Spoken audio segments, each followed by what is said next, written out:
What a drop for the NASDAQ to start this session, or at least the pre-market of this session. As of right now, pre-market lows are actually below our session lows from Friday. So taking out quite a bit of that work to the upside we did on both Friday and yesterday on Monday. Lots to talk about today. I think it's certainly worth noting tons of earnings on watch, but it's not just going to be an earnings story. We still have oil in focus. Yesterday, we had Caroline Leavitt, White House press secretary, floating the idea of another Iran deal, but it could involve some concessions for the U.S.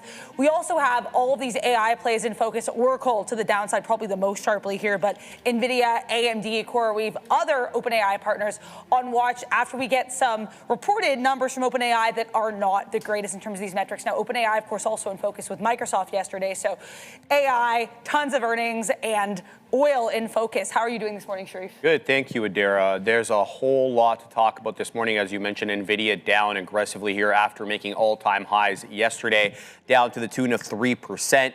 Microsoft as well down, as you mentioned. That OpenAI tie-up looks like they may not be generating as much revenue as they expected. As a result, they may not be building as much as they expected. USO up over 5%. GM with a report. Coke with a report. UPS. Spotify, though, and Adara, and Spotify and Corning here down already over 10%. If they were to open right now, it'd be SSR.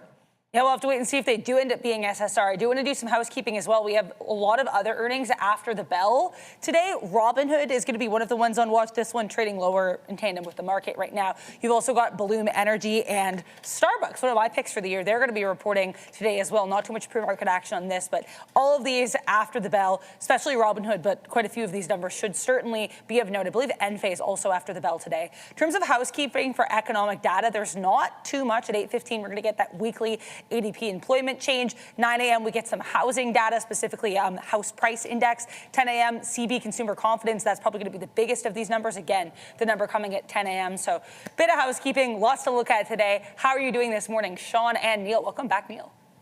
Yeah, we're back. Morning, all. We're doing pretty good. I'm not as good as Bed Bath & Beyond shareholders. I know, right? Right now, but Shocker. yeah, Neil, you brought the NASDAQ down with you today here. My bad. Yeah, welcome back. We had a good day with Joe yesterday. We're back. I just said finally we have the full team here. It looks like usual suspects coming through, except for my mic, apparently, Andre. Uh-oh, there we go. Fanshawe. You went to Fanshawe? Yeah. Oh, nice. Hey, nice to see that, yeah. Okay, so yeah. Yeah, exactly. Fixing up the mics there. You know what? Look at this. Mango. It doesn't look that ripe, though. You know what? It's, yeah. I mean, I saw Joe was like, yo, you got to get, and Sharif was like, yo, you got to get these mangoes. So I was like, I don't know, we don't really have very many good knives. My mic's still not going very well? Yeah. All right, Neil, start take over. Yeah, well, you know what? We're getting hit on all fronts today, unfortunately. We got oil up. We got all of these AI names to the downside, more or less. So you got them coming at you from all sides, unfortunately. It is what it is, but it does make the market a little bit volatile today. Got Bitcoin on the mind. I see double top underneath 80,000. I see prior support turning into resistance, so looking a little bit weak there. But man, some of these semi pullback names, I don't know, just sort of going through the list.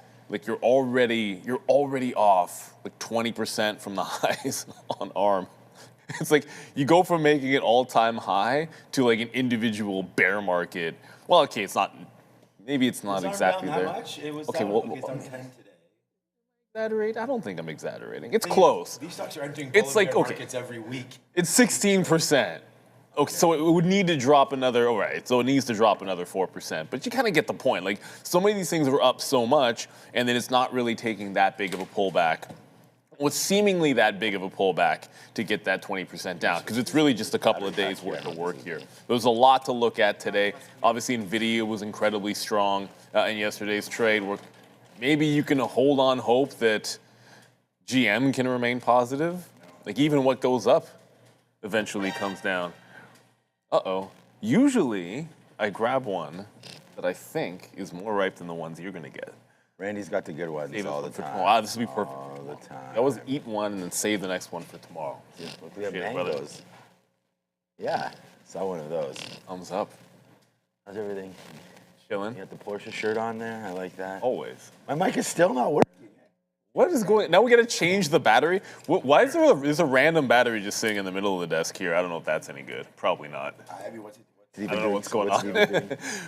Oh, now yeah, but I think you can use this mic. No, I think Randy, he's got. No, give it to Randy. That's Randy. You should be using the mic. No one wants to hear me. Now. So Randy, how's it going? Raining outside right now. A little damp. We have baseball practice tonight, so hopefully it holds out until that.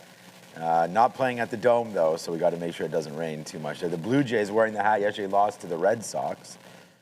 Man. After they canned their entire staff. I know, and the mic is still not working. This is perfect. Right? What is going? Okay, Randy, take. We're still having mic issues. Yeah, is this mic even just on? Figure it out. I have nothing to say. There we go. All right, so General Motors up 1%. It was up way more than that before. That's looking trash, to be honest. Like, it's just another stock that looked like it was headed for a breakout this morning, and then all of a sudden, complete miss. It wasn't even on. Come on, Randy. Of course it wasn't on. Why would you turn the microphone on? We don't need turn my headphones up. Turn them issues up. Joe knows what that. Joe doesn't know that one. No, Sharif knows what's up with that one, right? Turn my headphones up. Put some treble in it. Right. That's my word. Oh my goodness. Okay, well I guess we're figured now. Maybe. I don't know. Everyone's saying my mic is fine, but Andre's going crazy. You know what is fine? Allegedly, Sports Entertainment Gaming Global. You're not long? No. Which just broke about, I don't know, maybe a few minutes ago. You didn't buy that yesterday? broke out what price? $1. What are you doing at home if you're not buying that? $1.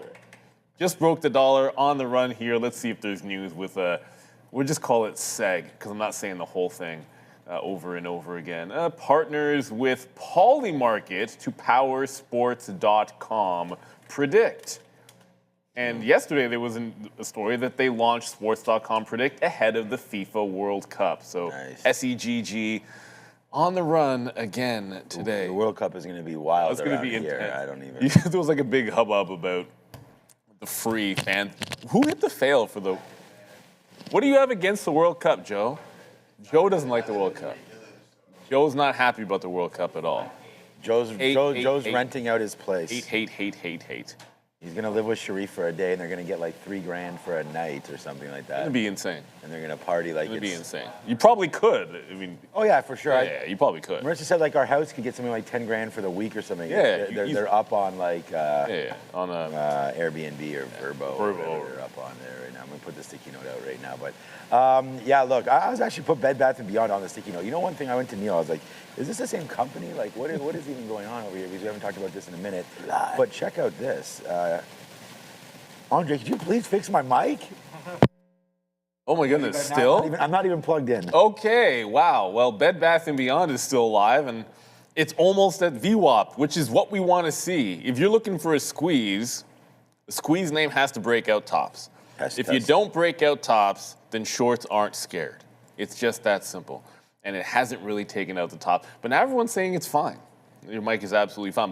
But Bed Bath & Beyond, they're trolling. It's just a pure recovery play. What's the short float on this? Because I can't imagine it's anywhere near what it was back in the day. Well, what I was going to show you guys was this chart. Yeah, you look at that up. But look at this chart. It's only 12. Oh, yeah. See, that's not too bad. This is the monthly chart for Bed Bath & Beyond. I mean, it's here, it's here, it's here, it's here, it's here again. So I don't know. It's actually, you know, if we hide the symbol right now and you don't think about all the accounting issues and all the stuff, you know, that was going crazy sort of during COVID when we went the AMC and the GameStop and all that kind of stuff, and we just sort of remember what Bed Bath & Beyond is. Now, I think that in Canada, I believe they've closed, thank you so much, Randy, I believe they've closed like all the stores. So I don't really know exactly what's going on, but their quarter was a pretty good quarter. I mean, they came out there, Adara, everybody worked on this watch list, and we want to thank you guys for that. But here it is. Oh, you spilled some coffee already over there? That's okay. Here it is right here, gapping up after its Q1 2026 earnings report. Sales grew by 7% year over year, 248 million. Net loss, so narrowed to 16 million, so still losing, but that's okay. Sales growing, looks like this company might have some upside potential to it. $40 million loss in a year ago. So I believe they have new management trying to figure that stuff out. 16 million versus minus 40 million. And then there we go last year. same growth, 194 to 205. They put out 248. So as we continue to watch out for Bed Bath & Beyond, let's just wait to see if there is a bigger move involved here, because I wrote down $6. Now it's already sort of gone to the upside here already this morning. Through 6 and now through 7, and whoops, get up there, chart.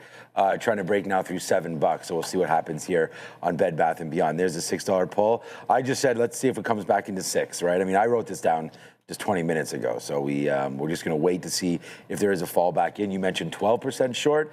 Would probably liked a little bit more than that, but that's okay. This is going to be an interesting name. And then they all fall down. We have we talked about Kanye West yesterday, and here it comes right back in again. Here comes Oracle.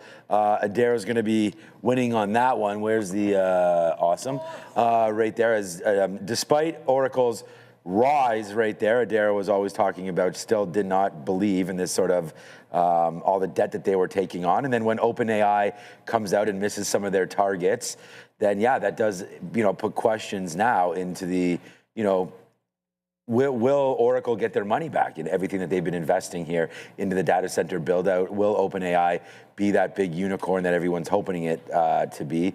I would still say yes. I mean, they're going to flood the market with their IPO and they're going to raise enough capital to get this all done. But at the end of the day, there still is worries there. So here's Oracle down 7%. And at the top of my watch list today is Oracle. I mean, I think we got to try to play this name short for sure. Uh-oh. Well, you're not wrong about that one, but Canada is not. Plight of Canada is not based on. Hey, come on. The lack of engineers that we have in this wonderful country, but that is a definite. Scaffolding looks fine. If you guys want to look that up, look it up. Just trust me when I tell you. As long as it's not windy, it's all good. Yeah, or people don't jump up and down. It's misinformation. What was the information story today, Adara? What did they report? I believe this concerned the Google reports, just saying that Google is going to be making some deals with the Pentagon. Though it is worth noting, this is not the first time I heard this. I actually heard this and reported it yesterday. And I find that a lot of times, either with the information, these reports are proven or considered to be untrue, or B, they report stuff we already knew. In this case, I actually think it's B, because like I said, this is not the first time I've heard of that Google-Pentagon deal. So I think in this case, the information could be, as always, anything could be misinformation, but I think in this case, they just kind of rehashed something we knew, which is something the information does quite a lot, and it's been called out for by analysts. Okay, yeah, we have... doesn't seem to be helping the stock much. It says the information reported the company secured a major U.S. defense contract allowing Pentagon to use its AI models for classified operations. So this would significantly expand Google's role, of course, in national security, hitting a name like Palantir, which is on my radar for a short today, Palantir. And here's Google giving it back, obviously, a little bit as the whole market's coming back in just a bit today. You can see this is the NASDAQ, the plight of it so far. ES only down 0.67, but it all starts with some of those data center names. We talked about Oracle. We were going to have to look at some Microsoft. Microsoft got some negative information yesterday about OpenAI, and it was down 4%. Look, come on, charts. Battle back to green, of course, yesterday. Microsoft down 1.2% right there. And then what's another big AI build-out name? I mean, you're probably going to get names like Marvell and Broadcom potentially to the downside. Well, Marvell's still 150, but that's down. You mentioned ARM down 9%. Well, from the highs, almost 17% from the highs. Yeah, yesterday was down day, and then today down day for ARM as well. So we'll see some stuff. Well, you know what's holding up well? It seems like every day that AI struggles, or you know what I mean, like the AI trade struggles, we look over and you see a bit of strength in Apple. Because everyone always complains about when, oh my goodness, everything's going ham, why isn't Apple going up the last couple of sessions? Well, there you go. Like today, it catches a bit of a bid. It's up 0.7 when the NASDAQ and the ES are down. I mean, the Dow's probably down too. Like, I guess almost everything is going to be down. But showing that relative strength. And sometimes this is how it goes. Like it's passing the baton or rotating back in, but the safe money away from AI build-up seems to just like Apple, right? They're going a bit of a different route, and that gives some benefit. There's always something that looks a little bit strong, right? And it's oil did a second ago. It just lost VWAP, but it looks like it's going to be Apple today. I don't see anything else in the Meg that's holding up very well, if we're being real about it. And good news, well, you'd think it would be good news. There was a slight top that was just made. I mean, we're gapping up in oil and back into some highs, but a bit of a slight top that's been made. So we're not under pressure right now from just pure upward trend in oil, but it's not really helping the market too much. It seems like this is more of a tech top today. So maybe keep an eye out on Apple for a little bit of that relative strength. Looks like that could be the safe place hide, if we want to call it that? I mean, yesterday we had, yeah, I think you can hide in NVIDIA. I mean, NVIDIA yesterday broke up to 216. We had the 208 registered long yesterday. And then it just took off from 208, bounced around a little bit, was pretty choppy until 10:30, obviously, and then it somehow made a bottom magically. And then just took off, up $8 straight up pretty much. A little bit of a pullback there at 3 p.m. But you can see today, this is NVIDIA right now. So I said yesterday's trade, tomorrow's trade today was going to be some sort of an NVIDIA long. Yesterday we had NVIDIA written down at 08, and today we have it written down at 08 again. So I was thinking NVIDIA coming into 208, we'll get that, or we'll look for a 213.50 or so short if it does come back up there. So we're going to, play, it's on the note. The note's out already today. We'll copy and paste that into the chat, but go find it right now. NVIDIA, there's your 213. I was just looking sort of, I don't know. I thought maybe if it bounces back up, we could get a little bit of a short, 213, 212, somewhere like that. But yeah, it's still early days, man. An hour 15 until this market opens. So it's mango, banana, and coffee day around here. And Sharif, I heard you got a mango too back there. Right away, Sean. I saw it immediately and had to secure the mango. So it'll go with the banana and the apple that I also. Just in case there's nothing good for lunch. Yeah, we're going to talk here a little bit more about that AI trade and why this is so much down, but I wanted to talk a bit about Bed Bath & Beyond, because I know you guys were asking, is this the same company? It's all very complicated and weird, but basically, I guess Bed Bath & Beyond was bought out by this company called Overstock back in, I think, 1999, 2000. Then they become Bed Bath & Beyond. In 2023, Overstock.com acquires the IP of Bed Bath & Beyond, and then the company becomes Beyond Inc., and then eventually Overstock becomes introduced again, and then by 2025, in August, you get the former legal name Bed Bath & Beyond readopted, and the ticker comes back. So it's the same company, but it's gone through a lot of different chrysalises or chrysali. I don't know what the plural of that is, but yeah, so tons of evolutions here for BBBY. I did want to get into that. It is the same company, but it's worn many different hats. I want to talk right now, though, about this whole AI trade and why a lot of these names are to the downside. Of course, Oracle and I believe CoreWeave getting hit the hardest here, but any company that has some kind of partnership with OpenAI in that AI and cloud space, they're not having a good morning, Sharif. So here's what's being talked about internally, guys. A lot of this isn't actually reported in the mainstream media. $800 billion is what they're cutting in terms of spending. So they were internally gauging about $1.4 trillion in spend. They're now cutting that down to 600. So that's an $800 billion haircut right there. And so they're basically not going to have data centers to the tune of what they had expected. So what are they going to do? So that means that they're likely going to rent more space from hyperscalers like Oracle, Amazon. We'll get to the Microsoft angle in a minute. They're dissolving the Microsoft monolith. What does that mean? So as of this month, their exclusivity their partnership with Microsoft for exclusive access to Azure is kind of dwindling away, which helps them kind of make that deal with Amazon for $50 billion. So no longer is Microsoft going to be the sole banker for power as well as compute. And then there's also the problem with inference. This is costing them a lot of money. So for example, most of these queries that are coming in now are coming in on the free plan. 94.5% of OpenAI's customers are in the free plan. However, there's a lot more inference compute being used. What has that done? That's dropped gross margins from 40% down to 33% because they're not making any money on those. And then there's also the Stargate financing gap. Remember that $500 billion kind of call out where Altman was there with Ellison and Trump at the White House? Well, only $52 billion of that $500 billion has actually been spent. $448 billion is actually supposed to be raised by debt. However, all the banks and the financiers don't want to actually lend them the money here because of the circularity of the AI trade that we've been talking a lot about. So a lot of interesting developments here, Adara. Some good, maybe for some hyperscalers because they're not going to be building out the data centers. They'll be forced to rent space and compute from bigger names. But there's going to be a lot of chip-making tools and chip companies that don't actually sell their product. And we know the other concern here is Wall Street Journal reporting that OpenAI couldn't even make its own revenue and user target. So this could be a bit of a concern, especially, like I mentioned, for these Oracles and for these CoreWeaves. We're going to have to wait and see what happens here. What are you two looking at? Well, you know what? It's not Microsoft. Because there's way worse way bigger pain points right now if you're looking at where this trade is going. And maybe it has something to do with the fact that Microsoft's been generally, from a sentiment standpoint, been trading more with our software names out there than necessarily AI trade. Like if it wasn't as strong for the AI push, then really, do you expect it to get dumped as much there? It kind of all starts for me. Look, Intel, yes, because it's still trading pretty interestingly after its earnings, but then Oracle, like it's the epicenter of, it's not fair to say it's the epicenter, but it kind of is. It's the epicenter of the weakness in the trade. And there's a pretty significant, flat bottom. It's like a rounded, we call it like a frowny face, I guess is what Michael Noss would say, where you got the frowny face going on, and then you have effectively a flat bottom break here as long as it holds underneath the 161. But I go a step further than that because I like the 165. I want to trade inside the range, playing down to a potential breakdown.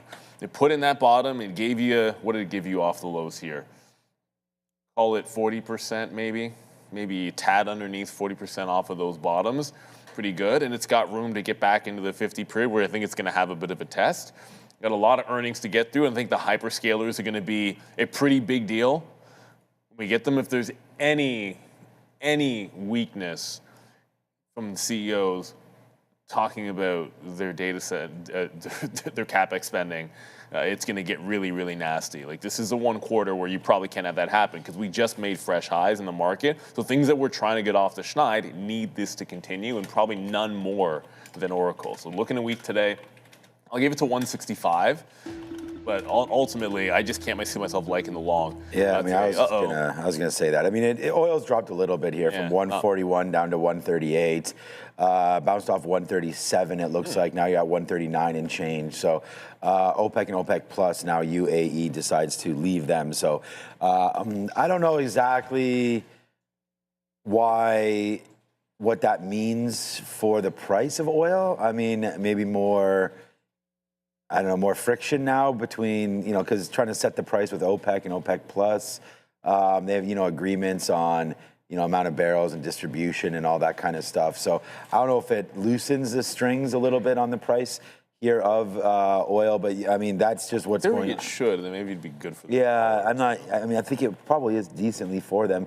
Here's the K contract. That's not the right one, I guess. Oh yeah, here it comes. No, CL must be J.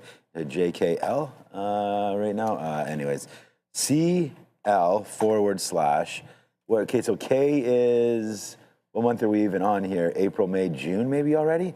M, okay, 99.98. I don't know, my charts just don't seem to be, okay, here you go. Don't seem to be working, but there it is right now. So oil right now still up at 4%. Don't know why I'm not getting quotes here, but there's a move down into 99 up to 100 again right there now for Brent. So there it goes, 99 and change up to $100 on this headline.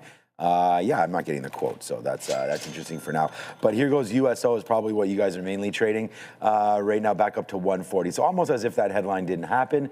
Downside would have been a great opportunity to buy that dip, and then right there, back up. Okay, so here's another one, OpenAI. So I was actually, Adara came back and said, what were you looking at? I actually called up oil before that move happened because it was a name that we hadn't looked at oil yet, and it was up 4 or 5%. So there it is.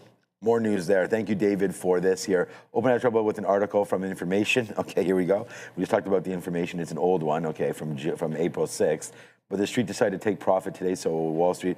So I'm not sure what exactly that article particularly was, but there has been some talk, obviously. I tried to find it. I found one from April 5th, one from April 9th. I have not seen this specific article. What was the 5th? The 5th was actually not related. It was just saying that the CFO, who was very outspoken of OpenAI, Sarah Fryer, and CEO Sam Altman have not agreed on an IPO date, which I don't think would have anything to do with this, truthfully. But again, the information is heavily paywalled, and it's even hard to access through archives, so I couldn't get any more info for now. Okay, so yeah, look, I think we've been worried about OpenAI and their ability to raise cash. There's also the lawsuit right now with Elon Musk and Sam Altman. So that all starts today, I believe, as well. So there's going to be more disturbance, definitely, in the AI space as far as OpenAI is concerned. coming up over the next couple of days, weeks, and months. So as they look to also come to market, right? So we'll see who wins that race: SpaceX, OpenAI, or Anthropic. Who shall be first? All right. SpaceX. Probably. Yeah, I think SpaceX already sort of filed, right? So that's all good there. All right, let's go back over to Joe and see what's been upgraded and downgraded on a day where I don't think there's going to be too many problems finding names to trade. All right, guys, welcome. Let's take a look at some of the options activity from yesterday, guys. We're going to kick things off with Robinhood reporting after the bell here today. So one thing that we want to note is open interest. We're going to look for the most amount of size on this week's expiration cycle. That is going to be the first of the month. Now, open interest 15,000 contracts with volume around 8,570 open and closed. And you can see that we're sitting on a $3 spread, not too bad here. But the at-the-money IB really starting to uptick, okay, guys? So 120.3% for implied volatility. And then your delta, you're sitting around that 31 metric. Now, as for our expected move, we're looking at around 12.1%. And that could put us at a high of around $94.15 and a low of around $73.75. Now, as for our gamma exposure, relatively cool. And at the close yesterday, we closed around 83.95. So let's see if we can get that bump a little bit higher. There isn't much open interest aside from what we have at this $90 strike price. Moving forward, we're going to take a look at Google, another name, a tech name that was making all-time highs, reporting Wednesday after the bell, guys. We want to look at this week's expiration cycle and the most amount of interest once again. Open interest. Now, 7,940 contracts are still currently open on this expiration cycle, with 4,730 open and closed on yesterday's session. Now, the bid and the ask, relatively expensive, and you're looking at a $15 spread right here, guys. Delta sitting around that $44 metric, and then also we're going to be looking at this $355 strike price. Now, gamma exposure, relatively cool, and then at the money IV sitting around 67.4%. Now, as for our expected moves, implied volatility, really, once again, we were talking about that at 67%. But what we have here is a 5.6% expected move with a high of around 369 and a low of around 338. All right, let's see how that earnings report goes on. Thanks, guys. We'll send it back. Yeah, a couple of important names this week, although the one tonight, the hooded one, we'll see how it looks. Robinhood, some days it feels like, okay, well, they're just kind of going with crypto, and then other days they're not really. Today, you'd make the argument that since everything's down, it's going to look a lot like what Bitcoin is doing here, but it's definitely sliding. I have IBIT on the list, but it's hard to completely ignore that there's a bit of a flat bottom break here in Robinhood through the $81 level. Like, I'm going to lean toward more likely just keeping it simple and looking at IBIT. The structure of IBIT looks bad, but it looks good for the short side, right? Like clear high, lower highs, broke down that flat bottom yesterday at about 43.65, gives you one level to work off of. Triple bottom gives you support turning into resistance. So there's multiple, like 2 levels within that range from the afternoon. We'll zoom in, that you can work the short off of here. But yeah, Robinhood, a lot going to be at stake for them. And if it loses 81 today, I could see it being a much more violent day than you would usually get going into earnings. Already down 2.5%. There for Robinhood. PDT thing, positive, but then that's taking a while to implement. Today it's probably going to move with a little bit of market sentiment and then how crypto goes today. Yeah, I was just to go to a name that Joe had mentioned there was just with Google. I mean, I think crypto's good because we already failed off at 80,000, and yesterday we were at 78. You're down to 76, so definitely like the momentum there. We thought Google had some great momentum. I mean, you had the SOXL up, I think it was 18 or 19 straight days. We fell down yesterday. Google's something very similar here, as many of these Mag 7s just continue to make new moves higher. But here it's Google pulling right back in and just trying to find a range for this name. I mean, as Neil mentioned, Apple probably is the only name above water right now out of the big ones.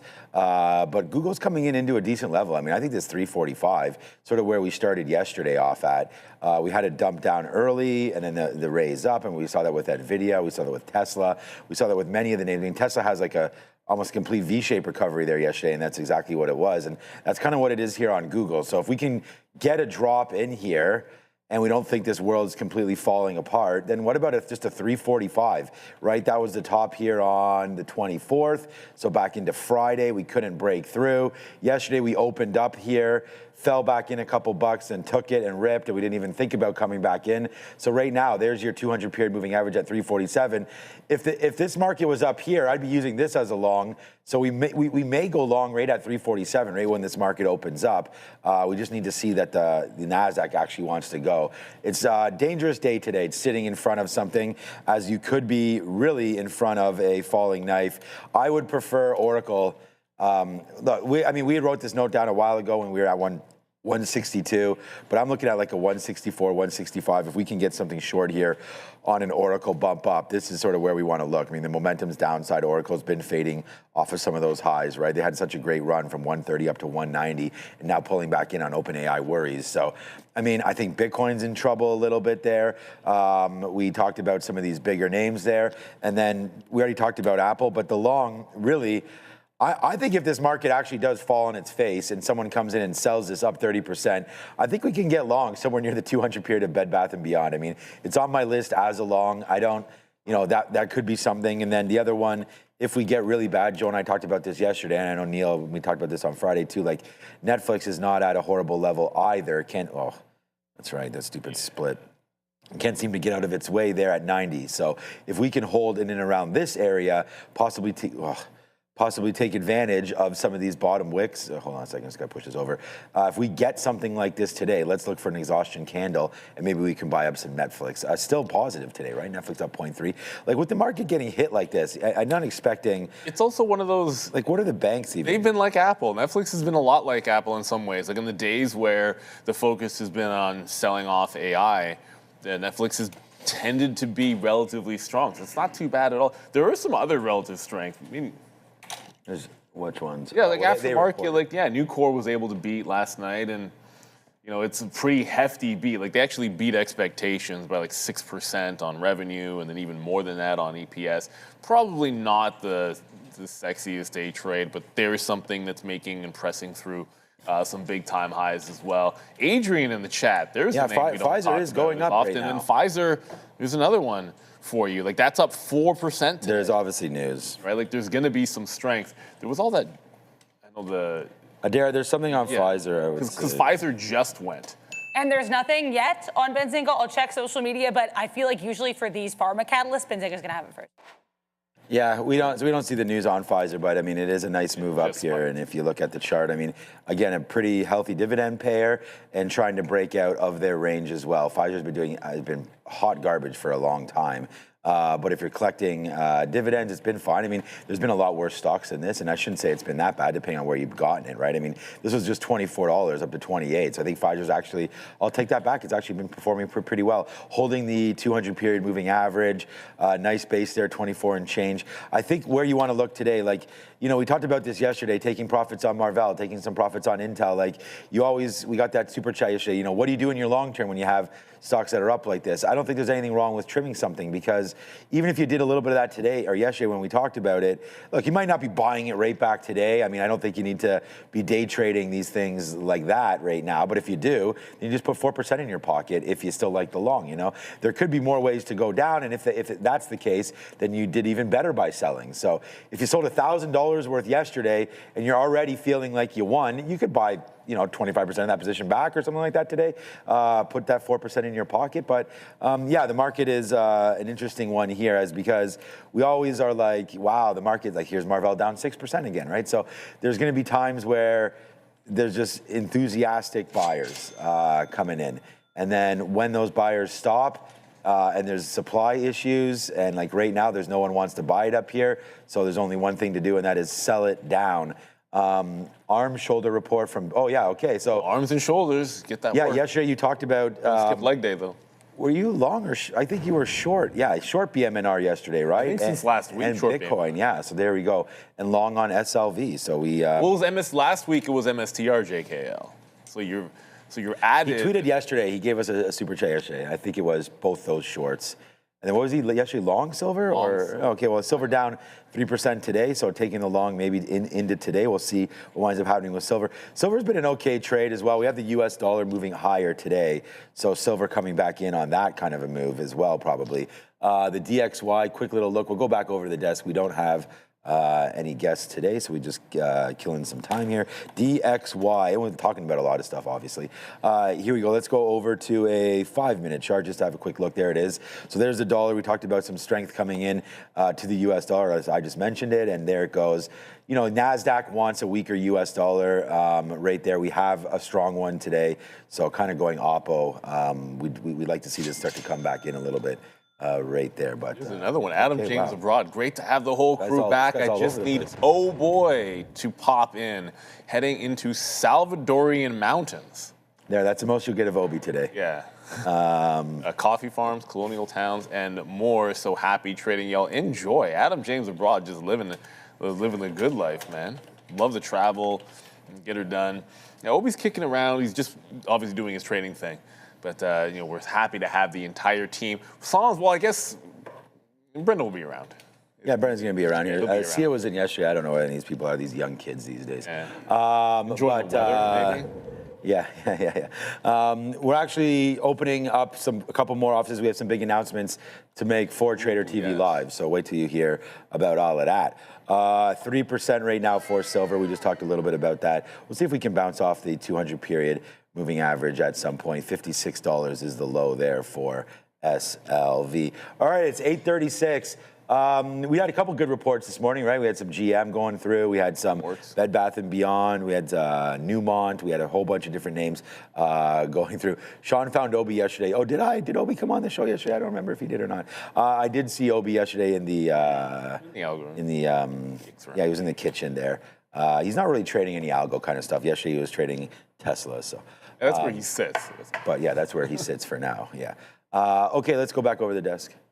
Yeah, I believe they're probably referring to that time that you pulled up that Binance photo of all the screens and you said that was Obi. I'm thinking that's probably what that was a reference to. But yeah, I mean, we're going to talk about a little Tesla. We'll talk about one of these earnings reports, Corning. Just a reminder, though, with USO, what happened here is UAE saying that they're going to be leaving OPEC and OPEC Plus as of May 1st. They didn't consult with any other country when they made this decision. This was just a decision they wanted to make, I guess, at a time, quote, when consumers need our attention, according to the UAE energy minister. So they will be leaving OPEC and OPEC Plus, as far as I can tell. This is confirmed, or at least we have officials from the UAE speaking to Reuters about it. CNC earnings call looks like this just closed up, so another earnings name on watch. Not too much action here. But let's talk TSLA, because a couple of different catalysts with Tesla. We know yesterday on watch today as well, but I think that NHTSA, probably the best catalyst here for TSLA today. Yeah, I don't have too much information on Tesla, Adara, but I can cover Corning. So this is an interesting report here, guys. A beat on the top and bottom line, but the guidance is not looking good. So they guided $4.6 billion in revenue for Q2. That was below the 4.67. And, you know, when you're up about 300% in the last 52 weeks and up 100% year to date, usually a miss on guidance will send your stock lower. There's also a bit of an issue here with respect to their solar maintenance drag. So they're going to have to shut down their solar wafer facility for all of Q2. That's going to add about $30 million in debt. That's going to eat into margins. So the market really not liking that. And as I mentioned, up a lot over the last year. And, you know, unless you're going to have a perfect report, there's going to be a bit of a send. And valuation friction here. So recently trading at a PE of about 90 times. So the market was really pricing in flawless execution, Adara. Yeah, I'll just mention that Tesla story quickly so you guys are aware. NHTSA, National Highway Traffic Safety Administration, closing its investigation into more than 120,000 Model Y vehicles or Tesla. They basically said that there was this issue with steering wheel detachment, which they determined was not a model-wide issue. It just were a couple isolated vehicles that had this problem. So ostensibly a good catalyst for TSLA right now, trading a little bit lower in tandem with the rest of the market. Are you guys looking at Tesla or Corning or both this morning? Well, it's hard to, when you look at Corning's the only thing that's worse right now than Oracle, if you look at it percentage-wise. Tesla's not moving a ton, so it's not directly on the radar. But I mean, Corning, when you're that expensive, we talked about this before. Like if you're super expensive and then you don't come with the perfect goods during this earnings cycle, well, you're going to get shellacked a little bit. The question is, can it bounce the 50-period moving average? Right now, it's not doing so. So it's been holding. Like the 50's been really good for the stock on the bullish to the run, but it's been more of a suggestion when it's been consolidating. So I would lean into, well, you just reported, give it a bit of time to see if it's going to hold that 50-period moving average. Because that's the big one. This has not held under the 50-period since, and it was only for 3 days at the beginning of the year. And then before that, it was for maybe a couple of weeks in November. It's a pretty big line, and as you said, it's very, very expensive. I would think that I'll probably like Oracle a little bit more if that one's able to pop back into some resistance, but then 150 also looks pretty interesting in Corning. I just feel like Oracle will be an easier road to hoe, because you're bouncing the 50 period. It's a tough place to look for that short. And then when it comes to Tesla, I don't see that as a huge catalyst. Tesla's got an interesting triple top. Like every single day for the last 3 days, we talked about this on Thursday and Friday, like from 380 to 385. For myself, 82 to 86 was kind of the resistance level. Seems like the same thing here on Tesla. Just can't think of a reason why this one's in play over the other litany of names that we got out there. But yeah, if it gets into that fade zone, 3 times in a row, usually I'd be wanting to look breakout the 4th time it gets up there. I just don't see the catalyst, any catalyst that gets it into that break. Yeah, yesterday we didn't even have bad news, and Tesla, as I said yesterday about that complete V-shape there, we actually well exceeded where we opened from, so almost like a W and then extension all the way to the upside there. But this was Tesla yesterday, just felt like a rock right into 364, and then NVIDIA took off around 10:30. This name waited till 11:30 before it just caught crazy fire. And again, there's was no volume down here indicating that these would be bottoms or anything like that. So I just think that this could happen again. So I don't think it's really worth sitting around and playing too many games with Tesla here. If it wants to fall back in, then we can wait for it to make a base and then hope that we get a move higher. Although today's day looks like we may have a continuation move lower in the futures. So I'm looking at potential continuation break down through 372. Now hitting the flat bottoms like that haven't been that great. Yesterday we did it on the TQs, which turned out to be fantastic. But the thing about, it was a #1 trade for me yesterday, and this is what we did there. It broke the pre-market low right into here, and we took that pretty early when that happened. But then if you could see, we were, it was lucky that happened. Here's the market opening up right here. So there's the pre-market break. We had that move there, and then it made its way back up through VWAP, and then, basically gave us a much better price to short just 30 minutes in, and then we hit that short again before finally getting stopped out once it broke through 50. So, there's the move down, the continuation move down on the break. Only lasted 20 minutes, right back to the upside, then the fade again. So for me on Tesla, if we could do something very similar to that today, that's what I'll be looking for. Let's see what the NASDAQ winds up doing. We still have the imbalances to come out, but for right now, a break of 372, I think, is a good trade that should be able to get us back into 68, somewhere like this, 69, like sort of that pop and drop area right there. So if we break 372, look for $3 or $4 to that end, and then maybe even debate covering depending on what the NASDAQ is doing, because we wait for some sort of a move like that. The NASDAQ has very much recovered a lot of the days that we had here. Even Joe and I yesterday were like, hey man, maybe we should just hold some of these longs in case that NASDAQ does pop up like it's been doing every single day. So NASDAQ won't be at all-time highs today, but it definitely was there yesterday. So we're going to see what happens with an early bleed down in the market. I still like Tesla. Rivian is coming through later on this week, so that could be a play if you're looking to put yourself into position for potential Rivian earnings, which I believe is Thursday. We'll wait to see if they can come out with better numbers for their R2 potentially as they start to build out. Right now, that factory apparently going to be delivering right now in the United States, I believe, this quarter for the R2. So we'll see if they have some positive early buys and early indication there of inventory and how that's going, and if there's going to be a loss per vehicle there, which I'm sure there will be. But there goes Rivian. Well, who knows if it's going to go, but it's not a bad setup, man. Bouncing off the 200 period right here. $15, $16, I think. Got a good support level. I think there's something there anyways. Yeah. Someone's been accumulating that at higher lows.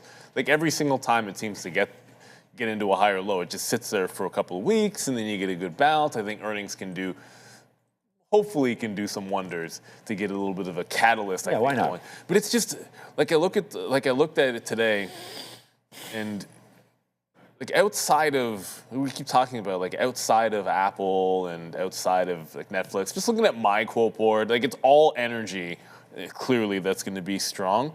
And Eli Lilly kind of stands out a little bit. It's a weird one that Disney's, but then Disney, Netflix, you kind of think that's the same thing. It's just hard not to look at all of the chip destruction, like every one of these chip names, chips in pain, and then it's going to be crypto names. And then one thing, which leads me to another one that's going to be down, Alibaba, like it's getting, I don't know if this is going to happen today, but there's been a very big support at $120 on Alibaba. It's ticking under 130, so it's now in the 120s now. So we're back down here and we're close enough, but that's been a pretty big support. Go back to August, I guess it would have been the summer of last year as well, up until August, and then the recent lows. So I think we're within spitting distance of put up or shut up time for Alibaba. The Chinese names have been under a lot of pressure. I'd like to see that one come in this week and maybe look for a little bit of a temporary bounce. Lars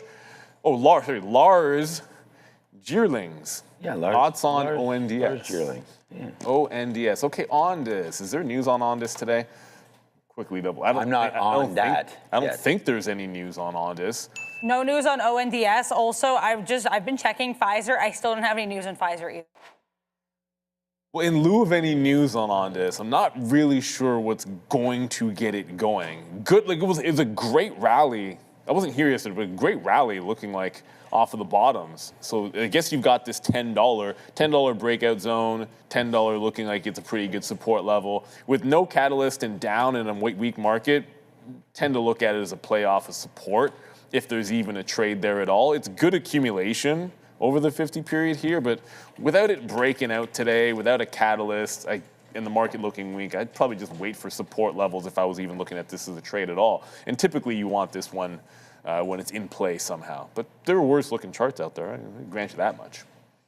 All right, still no news there on Pfizer. We can have just call it back up just a little bit here, as sometimes it's just that plays. Maybe it's mentioned somewhere else.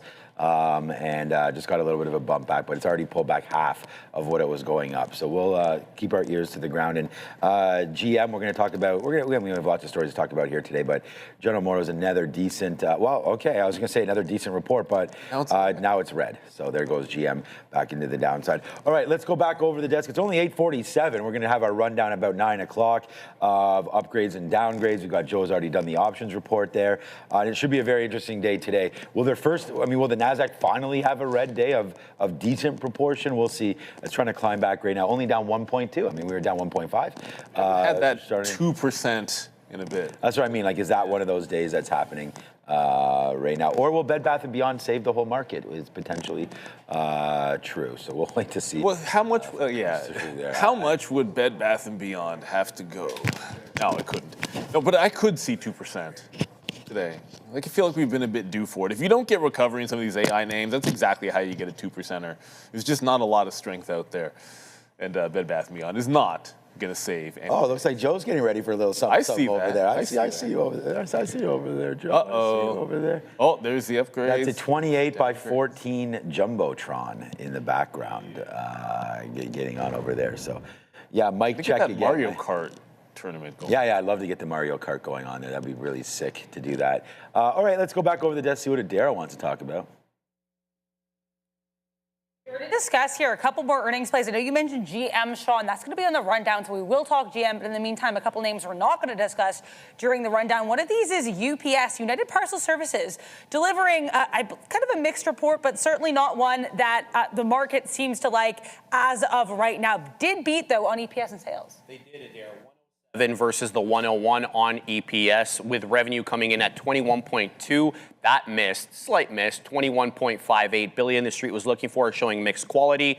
Adjusted operating income, though, up nicely about year over year from 1.18 billion to up 1.49. Full year guide maintained the same thing, 89.7 billion in operating profit, supposed to come in at about 88.6 billion. The key issue here is, though, the domestic volume is declining. We've seen them kind of reduce their business with Amazon, hence why domestic volume is dropping. It's highlighting the continued demand softness and weak core shipping trends. There's also cost cutting, and that's why they did better on EPS but missed on revenue, and that really isn't helping. Capital spending also staying steady, $4.5 billion. So if you're in this one for the income generating component, that remains intact.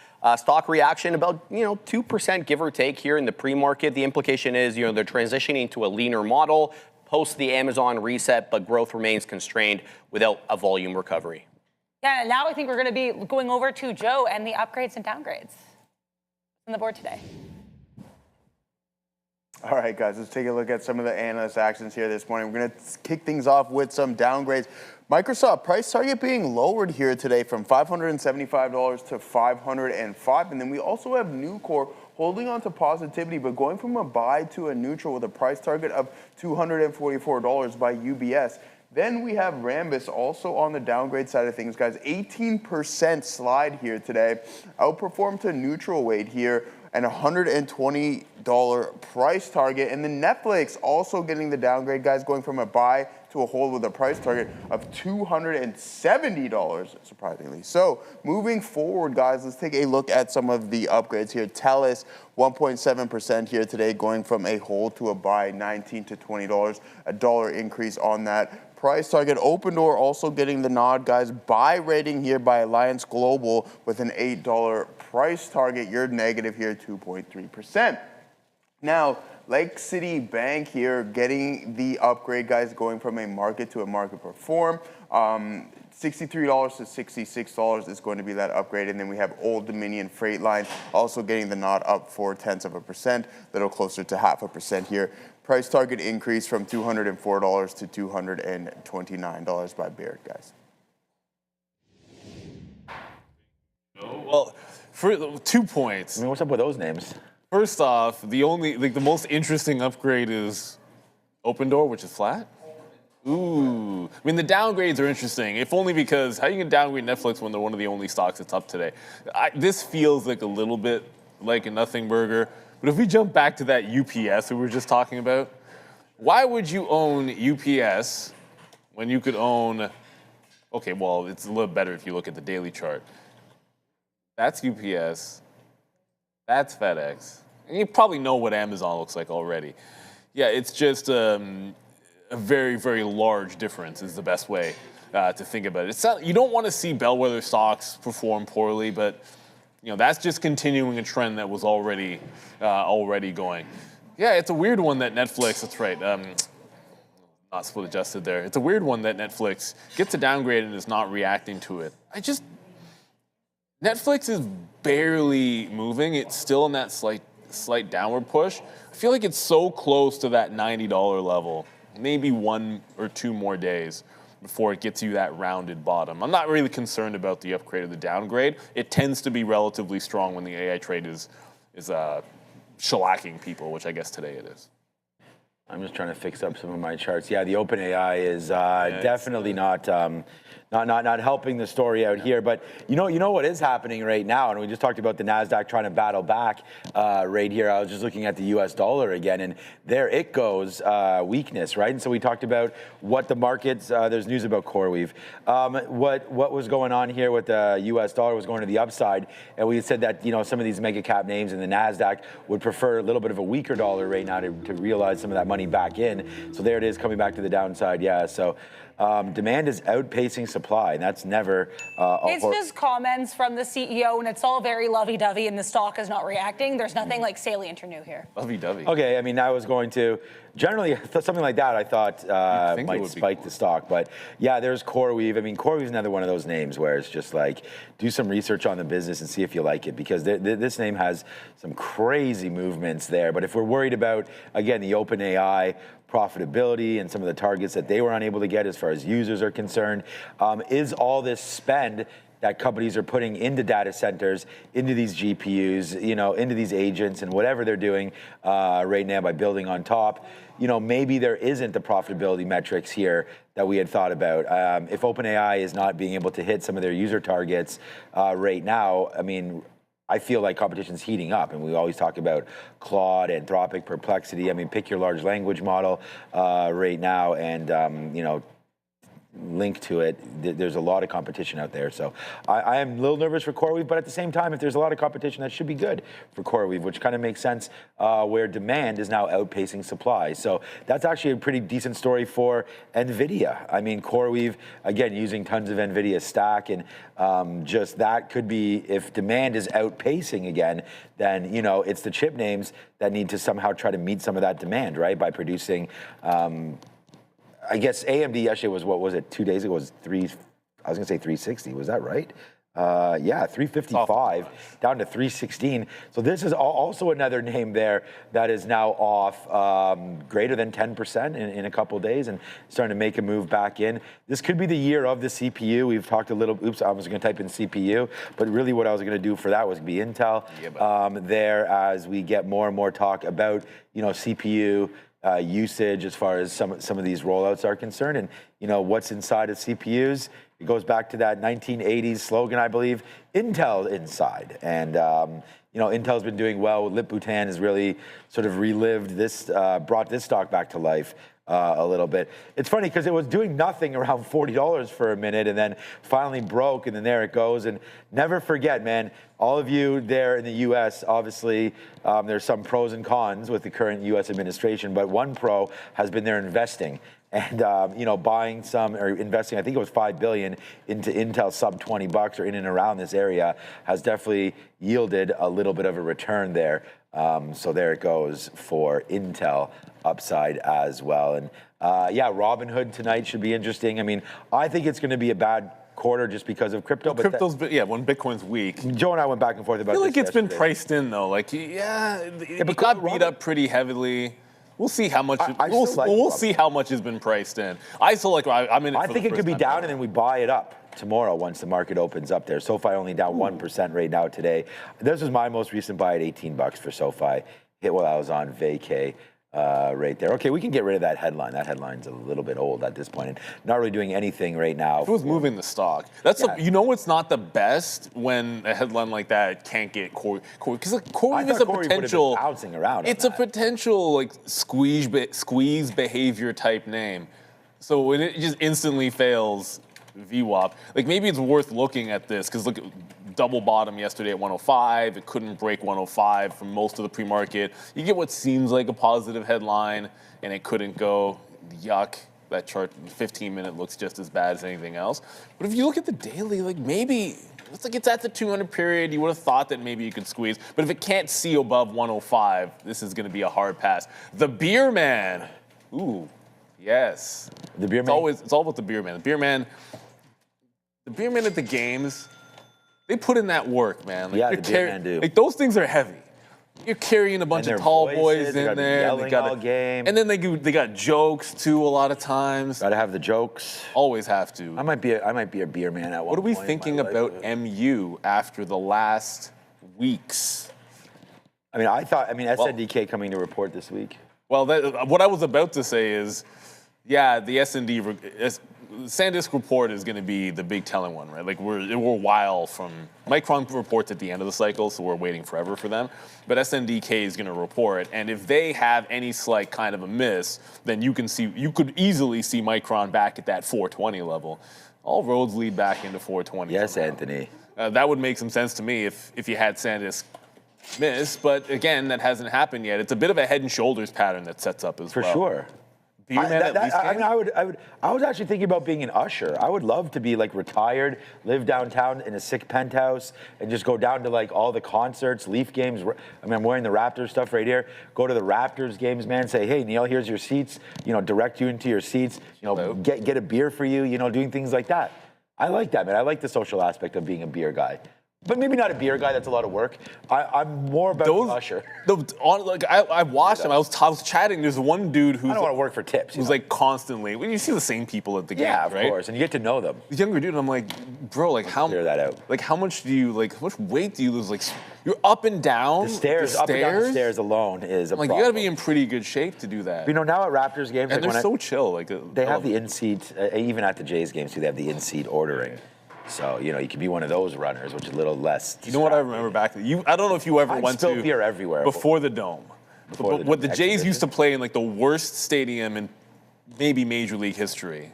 Exhibition stadium, like the fence didn't even make any sense because like the outfield stopped and like the bleachers just went off on a like, diagonal because it was a football stand.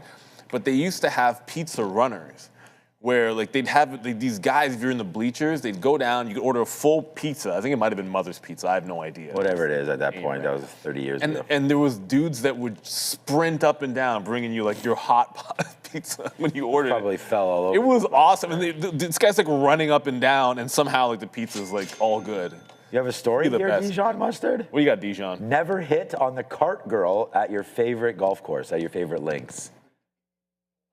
Oh, okay, well, obviously is there some sort of have a story. You have a pro tip over here? You have some pro tips? Oh my God, Dijon Mustard, baby. You know that new season of Beef is at like a country club. It's like what is Beef? It's like a What's shoot. Beef? If you didn't see the first season, then it's not gonna make sense. No, okay. No, it's like so the season 1 of Beef is there's like a road rage thing between like this young guy and I never even heard of. And then it just all gets out of hand. Like they just tit for tat, like back and forth over and over. The new season is at a country club and involves the beer. I guess she's like the beer cart girl and whatever. It's a fun show, but the second season needs to pick it up. Needs to get going a little bit. bit. Like the first season, like stuff just started accelerating. It's called Beef. I want to see some real shenanigans. The beer man, my college nickname. I want to see some. Last name is, okay, there you go. I want to see some, there you go. So we'll just say thank you so much for that, the beer man. So I guess he's trying to say that he's not all about the beer all the time. Or maybe. Because I saw him put in there and then instantly Mike the Rider's like, yo, let's get drunk. And it's just like, Mike, man. Yo, Mike. Are you talking to yourself again over here? It's 9 a.m. I think that we're just going to be I actually asked Randy to see if we can get a reload. Right here. Yeah, Will coffee. there be Baileys in the coffee? We shall see. Most likely not. Oracle back. Look, everything's jumping. I mean, the market, it's funny that's already happening already.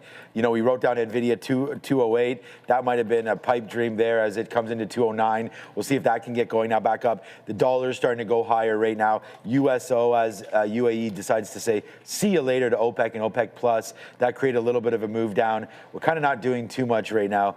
We're just going to wait. There's a couple numbers coming through today, as we see as well. It's 9 o'clock. We can start the rundown. Here's the first one right now. Price index month over month, 0, forecast 0.01. Market's starting to bounce back up regardless anyways. We have about 20 minutes of straight upside here in the NASDAQ. And the ES has been doing much better anyways, only down 0.49. So, all right, man, it's rundown time. That was a fun first hour for sure. Let's go back over and get a little serious here and go over some stocks, what to watch, what to look at, what we're going to be trading here as this market opens up. 7.15 and a quarter, guys, is where we closed out on the SPY yesterday. As Sean mentioned, we are down 0.5% here to start the morning, down into that 7.11 and 2/3 area. So here's the deal. We're going to look to that 7.10 area as our first level of support. We already bounced off it twice on the 4-hour chart, defending 7.10 quite well. If we start catching a bid, whatever reason, the market changes its tune. We're looking at yesterday's closing print, Adara, as our first level of resistance, 7.15. Oh. Here we go, guys. Make sure to sign up for our morning watch list. It is free. You can just subscribe, use the URL that's going to go right into your screen if you're looking for what's moving today, what earnings are before and after the bell, any economic events that you should be aware of. You'll find it all right there. And again, FREE free. So what are you waiting for? Subscribe for free right now. We're going to start here by talking about a stock I know we discuss a lot at this desk, Oracle, but it's not just Oracle. It's CoreWeave, which actually just addressed this issue in interviews. We've also got NVIDIA. Any partner with OpenAI is going to be on watch because Wall Street Journal reporting that OpenAI's revenue and user numbers might not live up to their own expectations. That's exactly it, Adara. And here are some issues. So internally, because they're not going to generate as much money as they had predicted, they're trimming down their compute spend, which was internally gauged to be about 1.4 trillion. They're trimming that down now to 600 billion. That's an $800 billion haircut there. So we'll have to see how that all works out. And they're also dissolving the Microsoft monolith, for a lack of a better phrase, is essentially amending their partnership to remove exclusivity. That opens the door for OpenAI to shop around for cheaper infrastructure elsewhere, just like the $50 billion deal they struck with AWS. Moreover, there is costs associated with the new version of AI. We're talking about agentic and inference. And because most of ChatGPT's users are on the paid plan, or sorry, the free plan, about 94.5 are actually using the free plan.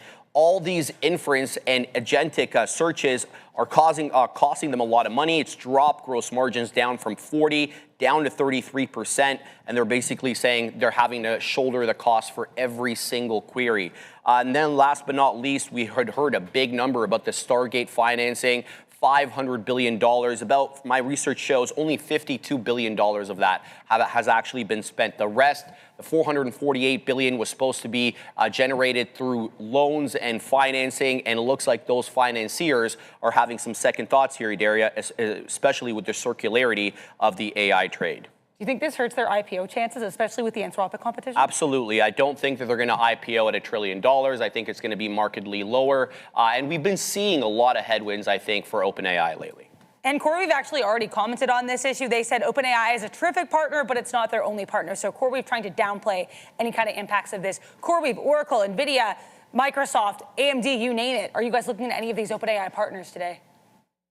Well, for some shorts, yeah. I think you're looking at tech, and you're looking at Oracle as the epicenter, and the 165 level.